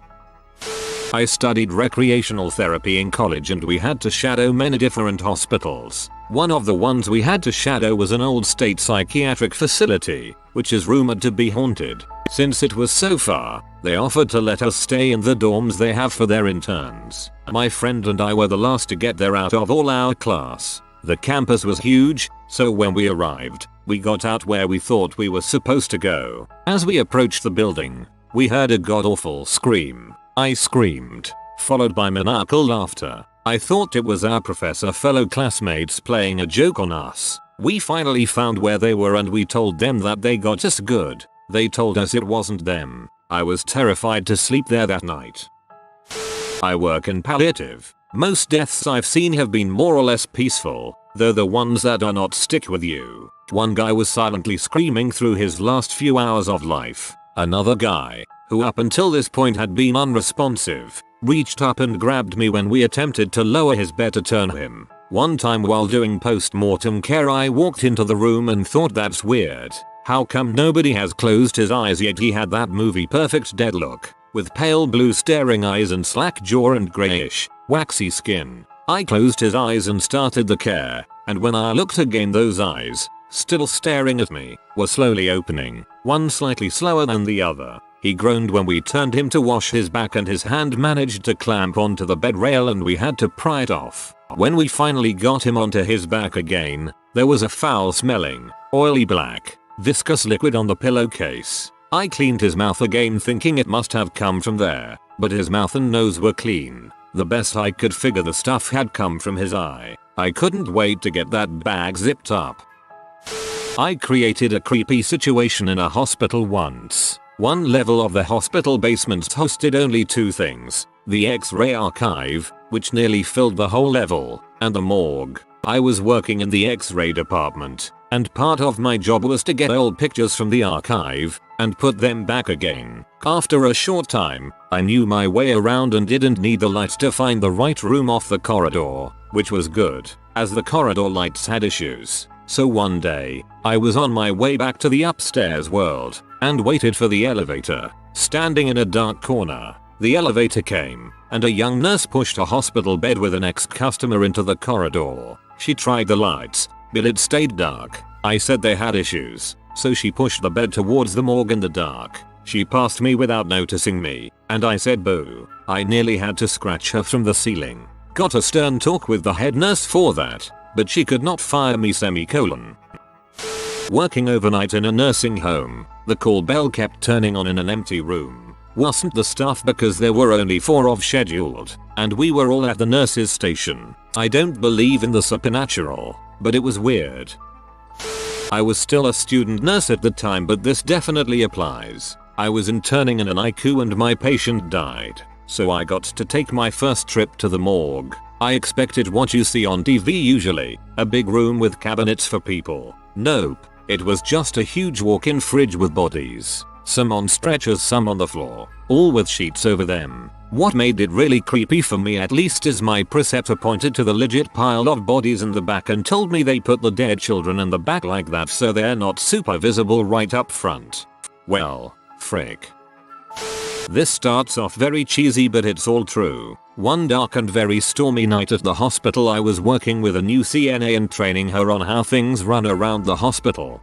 Basically she needed to know how to help me, the nurse, and how I did things. Well, we start to walk down one hallway and we both are paralyzed in fear because we see a dark malevolent looking figure at the end of the hall by the exit sign. I take off running and she follows. We scream, talk about what we saw, and she swears she saw fog around the entity. In the end we chalk it up to late night shifts and too much coffee. Laughs ensue. Well, even though it's nighttime, no one sleeps in a hospital, so we are paged to go in a room and continue our rounds. We carefully look down the hallway and nothing is there. We do our work with the patient, and as soon as we step out of the room there is the scary shadow man at the end of the hall. We scream and take off running again. I call security and they come up and check everything. Of course nothing is found. But then we hear an alarm start to go off in a room, so we bolt in there. It's the room at the end of the hall where the figure was. A doctor and another nurse had made it in there before us and the patient had died. Now this was a stroke patient who was paralyzed and could not walk. The weird part was her window was open. So the CNA and I start crying and explain what had been happening. The doctor requested security play back the video of the hallway to make sure no one hurt the patient. In the video we all could clearly see a dark shadow that never disappeared, and yes, it did look like it was surrounded by fog. Right before the patient alarm went off, the shadow vanished. Now everyone claims this was the angel of death. I don't know what it was, but I'm glad I don't work there anymore.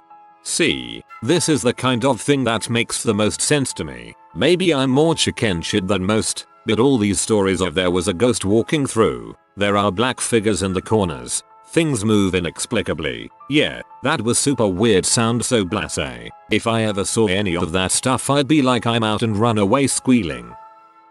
I used to work in a nursing home as a CNA. One day at lunchtime we were going room to room bringing the residents their lunches. As I walked past the room of a resident that I knew, the curtains were drawn around his bed, but I could still see that he was laying in bed. I went in the room and saw that he was dead and his eyes and mouth were open. His mouth was open completely. No sheet covering him up. He just lay there, no sheet covering him. Forgotten. Ignored while everyone was rushing about serving lunch and feeding the really impaired residents. This made me sad that he wasn't shown more respect. I asked the floor nurse about him and she told me that he had died just before lunch and the funeral home hadn't come yet to take him away. I was angry that he wasn't shown more respect. I felt sad for him. I quit not long after that and did an home health care where I could give more care and time for my clients.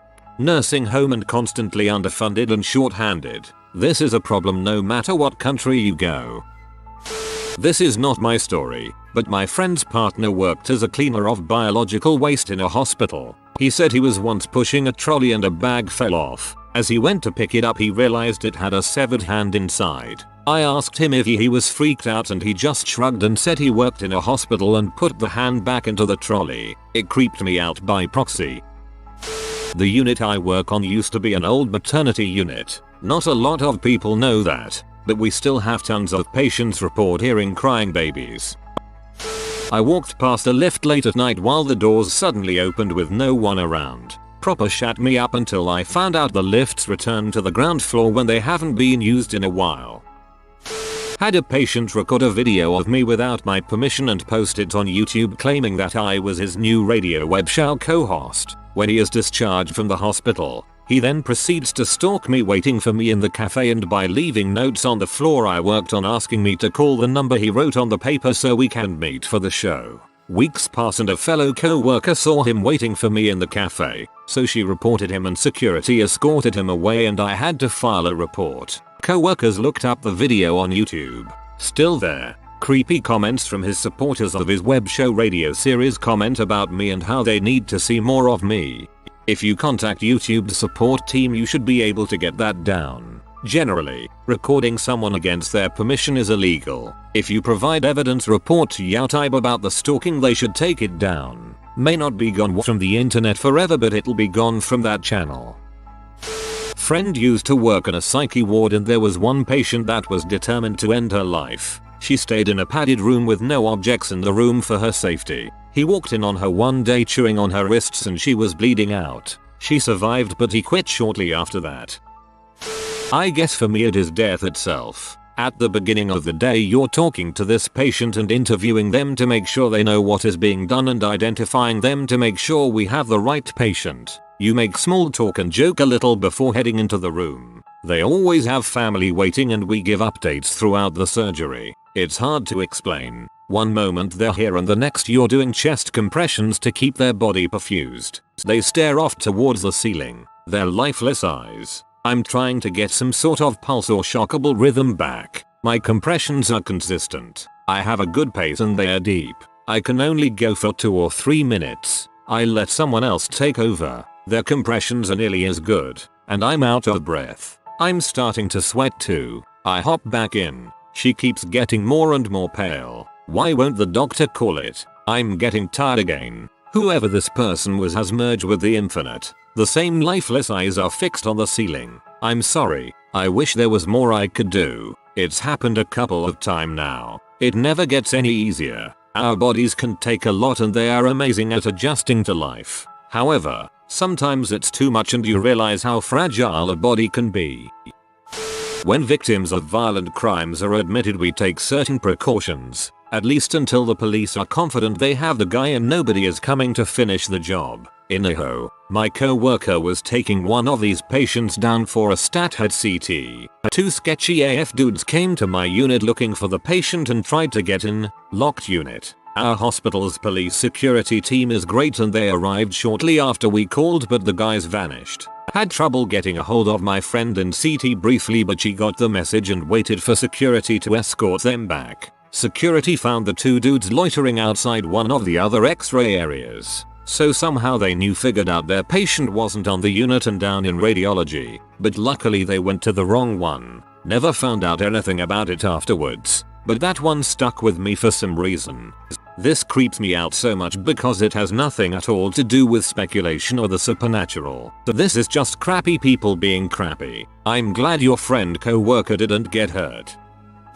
My mom works for a hospital, former ICU nurse, where creepy stuff happens all the time. A lot of the staff are convinced the woman the hospital was named after still haunts the place. I find a majority of the stories comforting as this woman was a former nurse who cared deeply about her patients. It's nice to think she still checks up on the place every once in a while. ICU nurse. Anyone who has performed compressions can attest to this. The first time you break through someone's ribs, I will never forget that grim feeling. I'm a SRNA that works at a rehabilitation center. I prefer to work thirds and one night while I was doing my rounds and checking on everyone. I walked in on a dementia patient that didn't have use of her legs anymore. She was just thrashing around in her bed and when I asked what was wrong she started crying and just said I'm sad. Of course I asked why and she responded I'm always sad at a funeral and started to giggle. I just noped the frick out of that room and asked the nurse to come in there with me. We got back and she was fast asleep. Dead bodies can moan, groan, and fart as gas escapes them. It's a little creepy when you're working on a corpse and all of a sudden they let out an enormous groan. My aunt is a nurse at a hospital. At the beginning of her career she was walking a patient to the bathroom and she just collapses, falling on her stomach. My aunt calls for help and as she turns the woman over, blood starts to projectile out of the woman's mouth, exorcist style. We're talking all over the walls, the ceiling, and my aunt. Apparently it was an abdominal aortic aneurysm. The woman didn't live. The creepiest feeling I have is when an ED patient comes in for a psych eval and looks through your soul. Usually they're having psychosis related to drugs, schizophrenia, or bipolar. They literally talk through you to someone standing behind you, like you don't even exist, and in reality the person behind you doesn't exist. It's even worse if they're speaking in gibberish. A lot of times it sounds like a foreign language almost, nothing makes sense, and yet their eyes are screaming for help. It really makes you thankful for your sanity and realize how fragile sanity really can be. I used to work in a hospital. In the switchboard every so often I would get a night shift.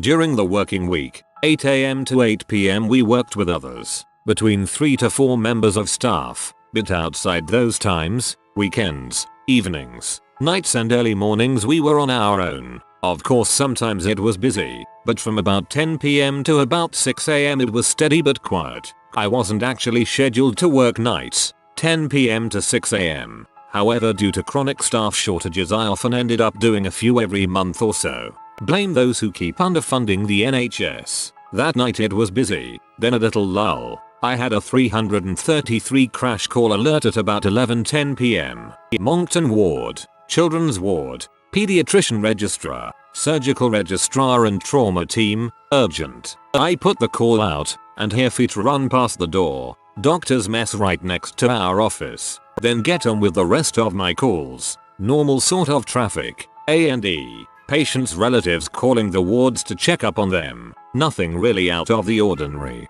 Then it calms down for about 10 minutes. I am sort of watching the telly, but not really. To be honest, I was wishing I didn't have to work tonight, then be back in tomorrow for a late shift. 2 PM to 10 PM. However, that is how things go sometimes. Then, as I am gazing out the window, I get a shock. Although at the time it didn't shock me, I just opened my eyes a little wider and oh dear lord. This was Christmas Eve, about 11:30 PM. And I swear I saw what looked like a classic angel pass the window in our switchboard. Our switchboard was on the first floor. She sorted floated upwards past the window, and holding her hand was a little girl. Later that night the surgeon popped into the office to get the batteries changed on his bleeper. I asked him if he was okay, and he said it had been a really tough night. I gathered the earlier crash call didn't go well. He wouldn't have told me any real information, so I didn't ask, but he was definitely upset about something. I have never, ever told anyone what I saw, even though I believe in a higher power. I know others don't. M26. When the 95-year-old female patient says if I were a little younger I would have you faster than butter falls off a hot spoon. I used to work in the same hospital that Jimmy Savile did his bad things in. I also had access to the very same mortuaries and quite often had to go at night. Thankfully, since the Savile saga, no member of staff can be in there without another present. They also have a camera that takes a picture every time the doors are opened. I volunteered at a nursing home a few days a week. Got close to the maintenance and security guys. There was security footage of a little girl walking down the hallway in the basement, then entering the break room. The video was from around 1-2 AM. There was no way a girl who was around 10 could have been there. They would also find candy from the vending machine all over the floor with no one having to be in the room. I had an 8-year-old patient, calm as all heck, tell me something was telling her to kill her neighborhood girl. She then went on to tell me she liked fire trucks, she had a dog, and she couldn't beat a game on her mom's phone, all in the same tone. Creepy like the patient who kept eating himself. Creepy like the patient who had lice to such an extent you could see his scalp moving. Creepy like the ghost playing the piano. Or creepy like the demented patients we keep alive for no reason. Go on. A tad creepy. I used to work on an oncology ward at a hospital. Informed patient we needed to apply barrier cream, used to reduce friction from sheets on skin, to her flank. Patient replies, oh yeah, you can bury my cream. Patient was an 89-year-old woman with stage 4 colon cancer. I couldn't really blame her for still trying to get some action given the prognosis. Work at a psych hospital. This young male patient is admitted to our unit for acute psychosis. He thinks he's Jehovah's son. In his room his mattress is on the floor and all the furniture is turned upside down. He doesn't want us to change it as he says he set up his room that way for a reason. Every time I do my checks I see him squatting in the corner, in the dark. All I see are his two beady eyes glaring back at me. Creepy crap. I worked security at a hospital. One of the responsibilities was to check the morgue temperatures every morning. One day I went to open the door, slide my badge, reach for the handle, and as I start to open it, it slams back closed. I step back, wait a minute and try again. Morgue is empty. I almost didn't believe what happened, so I went back to the office, checked the CCTV camera that was mounted in the hallway looking at the door I was trying to open. It showed the whole thing. One time we had a deaf, blind, and tongueless, she had to bite it off, girl who was in because somehow she got close enough to a kitchen knife to attempt to do herself in. The sounds she made echoed through the hospital. She sounded like she just wanted to die, but she failed and it just piled up into her self-misery. Beyond the most terrifying experience in my life, period. This will get buried. but I've been waiting for the opportunity to tell this story. Started working as a CNA at an LTAC hospital about 3 years ago. For those who don't know, CNA is a nurse's assistant. I do it for the experience, but essentially it's a glorified janitor that gets to take vitals. Anyways, we had an older patient that stayed in what the staff would refer to as the quieter hall of rooms. She had been with us for about 2 weeks at this point. She didn't talk, but was capable as far as I knew. One day I go in to take her vitals, about 6 AM right as my shift started. I expected her to be asleep, but as soon as I walked in I heard murmuring. I went to put the blood pressure cuff on her arm without disturbing her. As I got closer I could begin to hear what she was saying. It was the Mother Mary full of grace prayer the Catholics do. She turned and looked at me, and kept repeating it without really acknowledging me. I got out of there as fast as I could, and didn't see her again that day. I came back to work 2 days later and she had died. What is your undiagnosed strange physical problem that doctors can't find an answer for? Sleep issues. I have done 3 sleep study tests and 2 tests for narcolepsy and they can't figure anything out. I am always tired no matter how much I sleep, and when I have done the overnight tests I always joke with the techs that I am gonna melt their machines once I hit REM sleep. When I wake up they say you weren't lying. I can tell you dream most of the night. I sleep so hard and I'm always tired. Dreams every night and all night usually. I have 2 lumps on the bottom of my foot. They have been surgically removed twice and still came back. Biopsies were clean. One podiatrist said they were probably impacted sweat glands, but 2 others said probably not. They had reasons I don't recall. Imagine 2 pea-sized rocks permanently embedded on the bottom of your foot. It hurts to walk most of the time. Look up hyperkeratosis punctata. Might be your issue. I had erectile dysfunction for about 3 years in my 20s. My sex drive was just as high as always, but I could never get it up without taking some Cialis. Not even a lot, like 2.5 milligrams. But if I didn't take it, I just couldn't do anything. I was stumped for a very long time. Checked my testosterone levels, saw a therapist, started working out more, took vitamin D supplements. Nothing seemed to help. Meanwhile I gotta go to the bathroom half an hour before any sexual encounter to take a freaking dong pill. It was messing with me so hard, especially at that early age. 3 years into this whole ordeal, the back acne I have had since my teens really intensified and I went to a dermatologist. It turns out I have had a raging bacterial infection in my skin the entire time. I had to take antibiotics for 4 months before it cleared up. But, much more importantly, within 2 weeks of starting the antibiotics, my dong was working perfectly fine again. Stood up on command. Not a problem anymore. Later, I found out that the occasional nosebleeds I experience were also a result from a long-term bacterial infection in my nose and got rid of that too. Life has never been as good. Whoa, that's wild. Occasionally I get an extremely sharp pain in the left side of my chest preventing me from breathing at all. X-rays came up clean and my breathing is perfectly normal otherwise. My ears get irritated, easily punable, very frequently. It spreads into my jaw and makes it hard to eat, sleep, talk, live. I've seen several ENTs and other specialists about it and they just give me ear drops that temporarily fix the problem. Maybe someday I'll figure out what's going on. I get severe pain in my rib cage under my left breast. It can get pretty bad. I've been to the doctor and there's been no identifiable cause. Have that too. Most likely it's a slightly deformed nerve that gets squished by certain movements. Been to the ER thinking I had a heart attack at 14 because of this, lol. If I lay propped up, think little kid laying on their belly coloring. My legs go numb. No visible reason why. Doctors are just like, well, don't do that. Sounds like pinched nerves.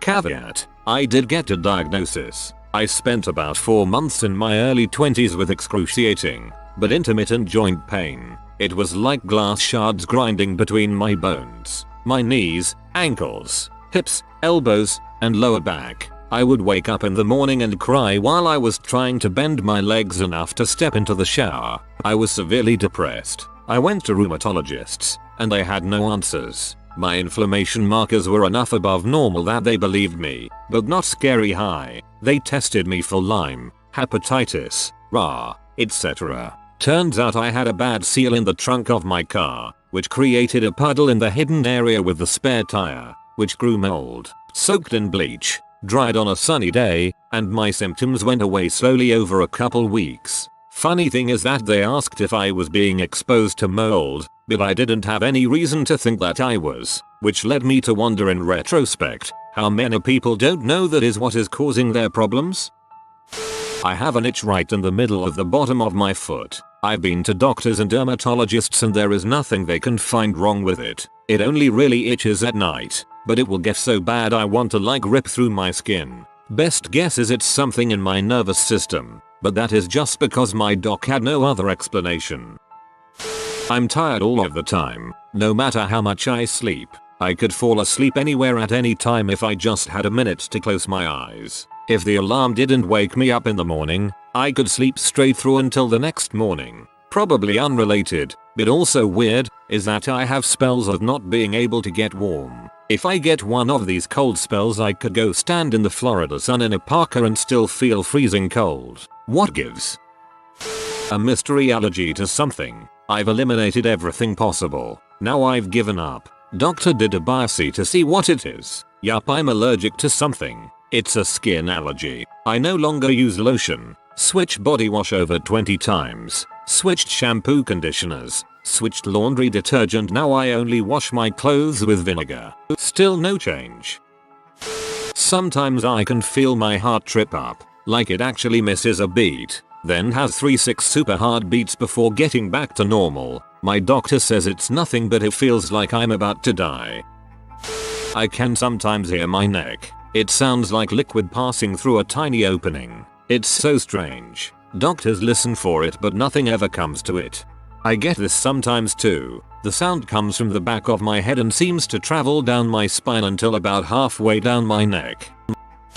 I kept having recurring stomach pains at random with no recognizable pattern or trigger. First time was Thanksgiving 2 years ago. Thought I had just eaten too much and was in mild pain that night. Still felt a little off the next day or so but went back to normal. Happened a few more times until last summer when I had to go the year because it was so bad. I've had CAT scans, drugs, blood work, upper endoscopy and still no answer. It's like someone has lit a fire in my stomach and also a little like being a balloon about to pop. I never could connect it with a food or ingredient, and it was never regular. Sometimes twice or more a month and sometimes I'd go 6 or more weeks between episodes. The last time was literally the day I found out I was pregnant and I haven't had an issue since. Which is nice. I'm almost afraid to have this kid because I don't want to have the pain start up again. Ugh, that reminds me of gallstones. Abdominal pain is so vague it's hard to pinpoint. Took me 4 attacks before I was able to determine it was the gallbladder. We finally found the solution for my weird medical symptoms. First I started having migraines 9 years ago, nearly every weekend. Then I started getting bad stomach symptoms in the morning after eating my cereal. Thought maybe intermittent lactose intolerance was a thing, lived with that for years. Then my dad died and it kicked things up a notch. Couldn't stay hydrated, upset stomach and diarrhea daily, terrible canker sores that made my whole face throb, exhausted all the time, terrible anxiety. The doctor gave me acid reducing pills for my stomach but they were only helping a bit, so I started experimenting with my diet. As it turns out, I'm a celiac.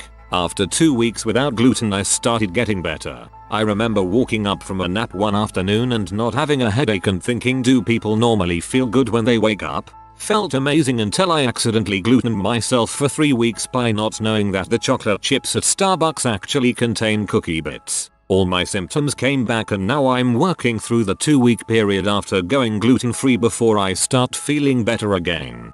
The first paragraph I knew that's what it was going to be. I'm sorry you have it but I'm happy you figured it out. Not a doctor. Childhood friend's mom developed celiacs post-pregnancy and became head of the local chapter of the Celiacs Association.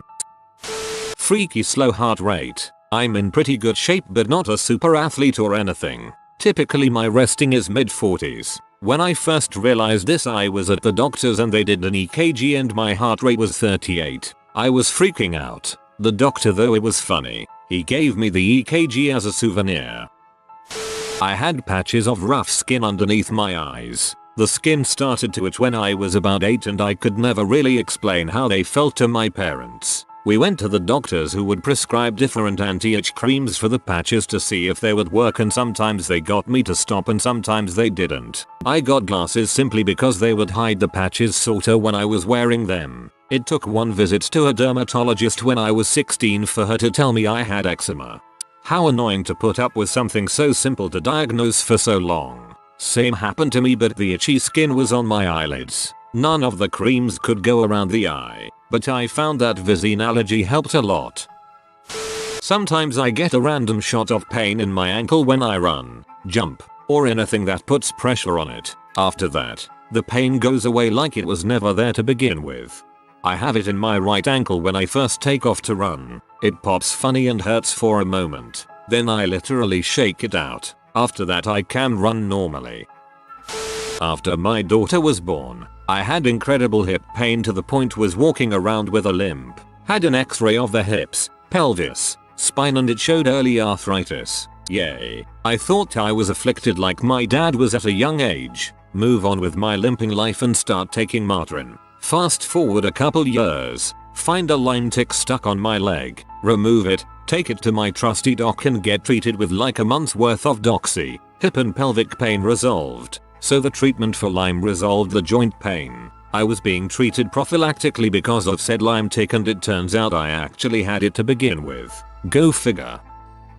I have a rare condition called idiopathic intracranial hypertension. Basically my body produces too much cerebrospinal fluid and or doesn't get rid of it fast enough to keep up with the amount it produces, putting pressure on my brain and optic nerves. The funny thing is it was found on accident. My mom got a better job and I finally had decent vision insurance, so I wanted to have my eyes checked as a preventative measure, even though I've always had good vision and never needed glasses. The poor optometrist was freaking out and told my parents they needed to take me to the OB because my optic nerves were so swollen, which apparently is a sign of a brain tumor. 12 hours later I was the proud owner of a rare disease. There was a time when I lay down my entire lower half would start cramping up. I went through every test imaginable. Doctors couldn't figure out what was causing it. The cramps were so painful. Finally had an iron infusion and the cramps stopped. OMG. It was not pregnancy. Finally had an iron infusion and the cramps stopped. Iron and or potassium deficiency are generally the main causes of these. I get it in the summer sometimes, and once I get both into me it dissipates. Memory loss, seizures, migraines. There's so many freaking symptoms and it made my life heck. I sometimes get a pain right behind my belly button, as if it were hooked to the end of a cord. If I stretch my stomach or move suddenly it's a blinding pain. Feels muscular, not digestive, and I can't seem to pinpoint a trigger. It'll happen every few months and go away after a couple of days. Any doctor I've asked just looks at me blankly and shrugs it away. Baffling. I think it might be an umbilical hernia. I have that and experience similar things. Terrible pain from time to time, from tissue getting trapped in it. That goes away after a while, and usually touching my belly button is a very unpleasant sensation. I think there's a surgery to fix it. I'd suggest googling it if you want to find out more. Female. NSW comment. Any form of vaginal or clitoral stimulation provides absolutely no pleasure, sometimes even pain. It was determined I have pelvic issues, but that doesn't explain the clitoris. It just feels like nothing when it's touched. Fingers feels like something, just not pleasure. Sometimes numb. Vibrators, nothing. Showerhead, OWW. I technically orgasm, but no pleasure comes from it. It just feels like a few weak muscle contractions. It takes forever too, sometimes a few hours. I'm in my late 20s and I've been asking doctors for years, even when I was a teen. The usual advice is relax more, drink wine, find a partner you're truly comfortable with. My partner is me, and I'm definitely comfortable with myself and relaxed. I finally found a doctor that had me try various hormone creams, and even that didn't work. For years I was really depressed about it and felt seriously defective. I still feel bad about it every now and again and wish I could figure it out. It really stopped me from wanting to find a romantic partner. The fear of rejection is real. I finally got relief. but for 2+ years, I had pain and sensation in my left testicle and penis, sometimes severe but always present in some form. At first, a local Midwestern physician treated me for epididymitis. I had a bit of short-lived relief, and even went through a second round of antibiotics. After the pain came back, I saw a couple urologists and another physician. The first one had checked out. One told me it was psychosomatic and would go away in 6 months. A second urologist refused to do an ultrasound because he thought I was just paranoid. The second physician had mentioned a varicocele, basically, a varicose vein wrapped around and squeezing your testicle, but neither urologist thought anything of it. I lived with this pain for another year or so before moving to Los Angeles. I instantly found an awesome urologist who speculated it was a varicocele, then scanned me to confirm, you know, like how a reasonable doctor would do. I had a varicocelectomy a couple weeks later, and I've been fine for 15+ years. 4 years ago, I lost feeling in my right hand from the wrist to my fingertips. It will lock up in whatever position it likes at the time, mostly closed in a fist. If not, I have to force it closed so it's slightly more comfortable. And I lost all strength in the hand and wrist. I have a neurologist who, after doing multiple MRIs of the head, neck and shoulder to rule out pinched nerves, MIS and the like, and multiple nerve conduction tests, told me he can't help me. I have stumped 4 doctors, including one specialist for something to do with blood, who spent less than a year with me while my hand was locked and told me there's nothing he can do. About a month and a half ago I snapped something in my wrist, and the feeling has come back to the point where my palm is getting ticklish. Always had ticklish palms. We have discovered that acupuncture gives me feeling and strength. Also, when it locks, my great boyfriend has a way of massaging my arm from my shoulder blade to my fingertips to make it unlock. Very little strength, but the movement is back. Not mine, but sister-in-law had a sore on her tongue. No one could figure out what it was for years. For a while doctors said it was nothing, then a doctor said it was shingles, but that was wrong. Turned out it was cancer that had been missed on 2 biopsies, before spreading. Every so often I get a lightning bolt feeling in my vagina. Sometimes it makes me orgasm out of nowhere. I've had multiple pregnancies and all the doctors say this is why. Nerve damage of some sort, but it's been happening since puberty. At first I thought my phone was electrocuting me. Lighting crotch. This was a big convo in my due date group. If I haven't eaten for 5 or more hours, stomach starts getting angry. Once I begin eating, my stomach gets really painful, like I'm hunched over the entire time, no matter how fast or slow I eat, and no matter the types of food I eat. It only subsides once everything finally digests about an hour after eating. The weird thing is I can skip breakfast, or have breakfast and have a late lunch, but it's only when dinner time comes that my stomach decides to throw a tantrum. The only solution is to eat snacks between, but there are circumstances where I can't. If I ever needed to fast, I guess I'll just die. All of me snaps, repeatedly. It started with my ankle popping endlessly, then my jaw, wrists, knees, and fingers, followed by hips and shoulders. A couple of years ago, I noticed I could pop my shoulder blades against my ribs. A few months ago, my sternum started popping randomly, not something I can repeatedly force, and now my elbows are popping with increasing frequency. Most of it is tendons or ligaments snapping over bones. Pretty sure some of it is just bone on bone grinding, and there's no good feeling or relief that goes along with it, like when you crack your back, but it's not painful either. Whatever it is, it's getting worse. And I've yet to encounter a doctor who isn't just like cool party trick and immediately moves on. This sounds a lot like Ehlers-Danlos syndrome. You should definitely talk to a doctor about EDS right away because it gets worse and worse over time. When I eat the same breakfast too many days in a row, I end up throwing it up. Once this is over, I feel fine, like nothing happened. It doesn't matter what I eat for breakfast, there's always a chance for it to happen. I have the feeling that I will throw up a few days before I actually throw up, as a kind of warning, I guess. When I told my doctor, she said that it might be heartburn, but I swear it's something else. Look up cyclic vomiting syndrome. I know someone who had trouble looking for a diagnosis and found this to be the cause. I have a rare condition called selective igodeficiency. I have gotten sick constantly for 30 years, I'm talking about once a month, and it's really ruined my life. The thing is, no doctors even knew to test my immunoglobulins and just kept throwing antibiotics at me or saying it was allergies. When one doctor finally tested me, I realized my IgA level is at 0. Some people live just fine like this, but others constantly get sick, like me. Unfortunately, there is no cure for this, unless you also lack Ig. Then you can get transfusions, which is still odd to me. Worst thing in the world, it's like I have no immune system. Hard to keep a job, get sick with almost any germs, like I'm the bubble boy.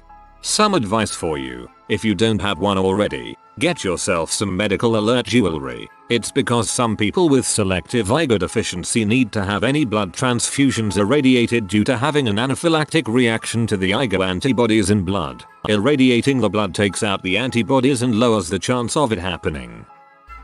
Not really a problem per se, but I, and a large portion of my dad's family, was born without adult teeth under my front bottom baby teeth, so they never got pushed out. I'm 20 years old and I still have my bottom baby teeth that are usually the first to fall out. So does my dad. He might only have one now. I think one finally kicked the bucket. Weird little quirk in our DNA. One of a few anyways. My family has the opposite. My dad's side had 3 sets of teeth. 1. My incredible amount of aches and pain. Knees, ankles, toes, fingers, elbows. 2. My nose is sometimes so clear it hurts to breathe because air stings me. It's weird.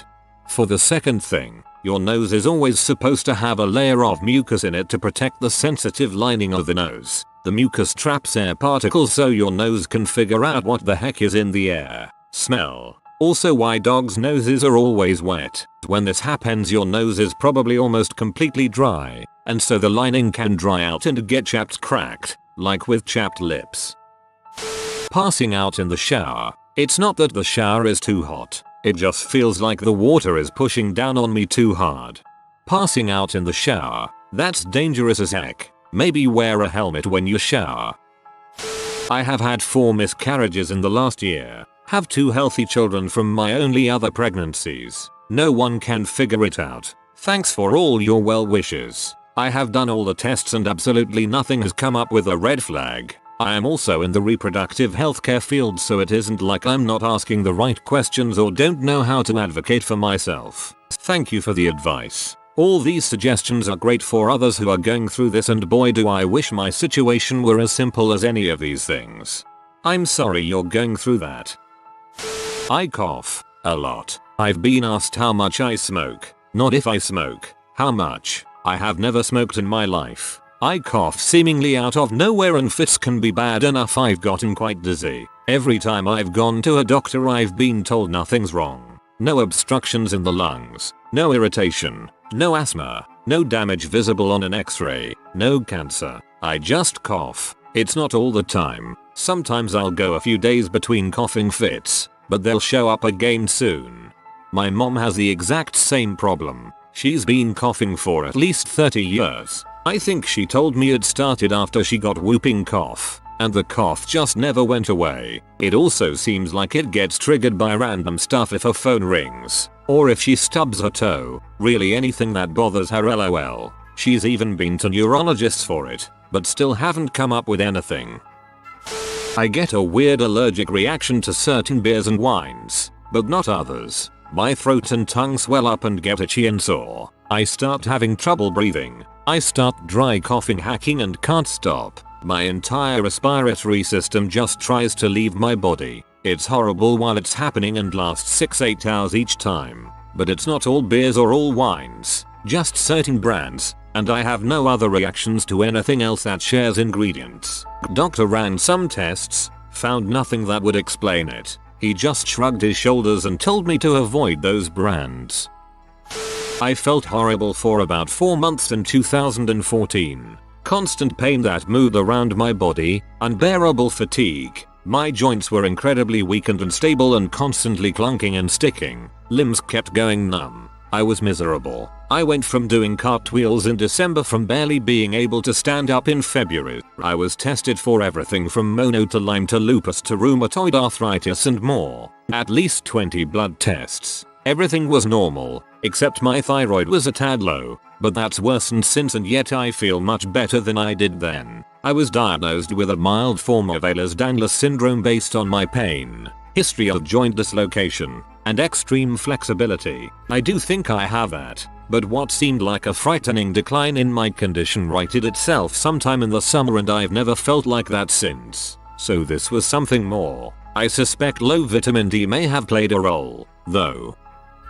Unidentified abdominal pain with no cause, MRI, CT, X-ray, ultrasound, blood tests, all negative, no Crohn's, celiac, IBS, cancer, just pain. It sucks. I lose weeks at a time curled into a little ball of pain. I have had so many weird issues. I'm convinced they're going to name a disease after me. My hands swell up and my palms itch sometimes. Remember those popcorn hands during Halloween? That's how swollen they feel. It only has happened when I'm out shopping and doesn't always happen at the same stores. It happens maybe 3-4 times a year. Unexplained horrific vaginal pain. Tested negative for everything under the sun. So many medications and home remedies looking for relief. Final diagnosis was vulvodynia just to give it a name. The whole reason I made this Reddit account. I finally found an answer to my unexplained collarbone pain. It would swell up and I couldn't bear the feeling of anything touching it. Reactive lymph node. And my shoulder hurts if I eat too much. Too quickly. What the frick? I have a lump at the base of my neck. Slightly off center. Sensitive to pressure but doesn't impact my day to day. A scan didn't show anything. Common spot for a lipoma, which is just a hunk of fatty tissue. I get a sudden sharp pain in my chest, usually in the same place but not always. It's triggered by inhaling or exhaling at a certain point. I can either breathe shallow for a few minutes not reaching that point until it passes, or force past it and I'll feel a little pop and everything is fine after. Look up precordial catch syndrome. Severe muscle spasms in my upper back under my right shoulder blade. Been like this for years. Every new doctor I'm sent to acts like I'm making it up and I just need physical therapy. I've tried multiple times among other things. Then they look at it and go, oh yeah, I see what you mean. That's pretty bad. Then they do nothing. On top of that I have chronic inflammation in most muscles, chronic hives, and severe fatigue. No idea if they're related but no answers so far. I've had the right shoulder muscle spasms too since I was 14. I'm 23 now. It feels like half a baseball in the top of my shoulder, and it is palpable and mobile if I shrug my shoulder. I've had x-rays and MRIs of my neck and shoulder, and they've seen nothing but soft tissue swelling. I was told it was because of my anxiety disorder and inability to stop tensing my muscles. Until I was like 20 I couldn't burp. It was kinda painful. Sometimes I would have to lean my body fully to one side to basically force the burp out but it would only freaking come out like a low croaking sound so then I felt like the weird freaking frog girl or something. I went to 2 doctors and they basically said yeah that's weird, take antacids. No burp. Unexplained tailbone pain. It gets severe stabbing pain when I get up from a seated position. I also get stabbing pains when I'm sitting down. An x-ray showed something, but that's all that's been told to me. If you are new to the channel, you can subscribe. I publish new videos every day. Until then, check another video.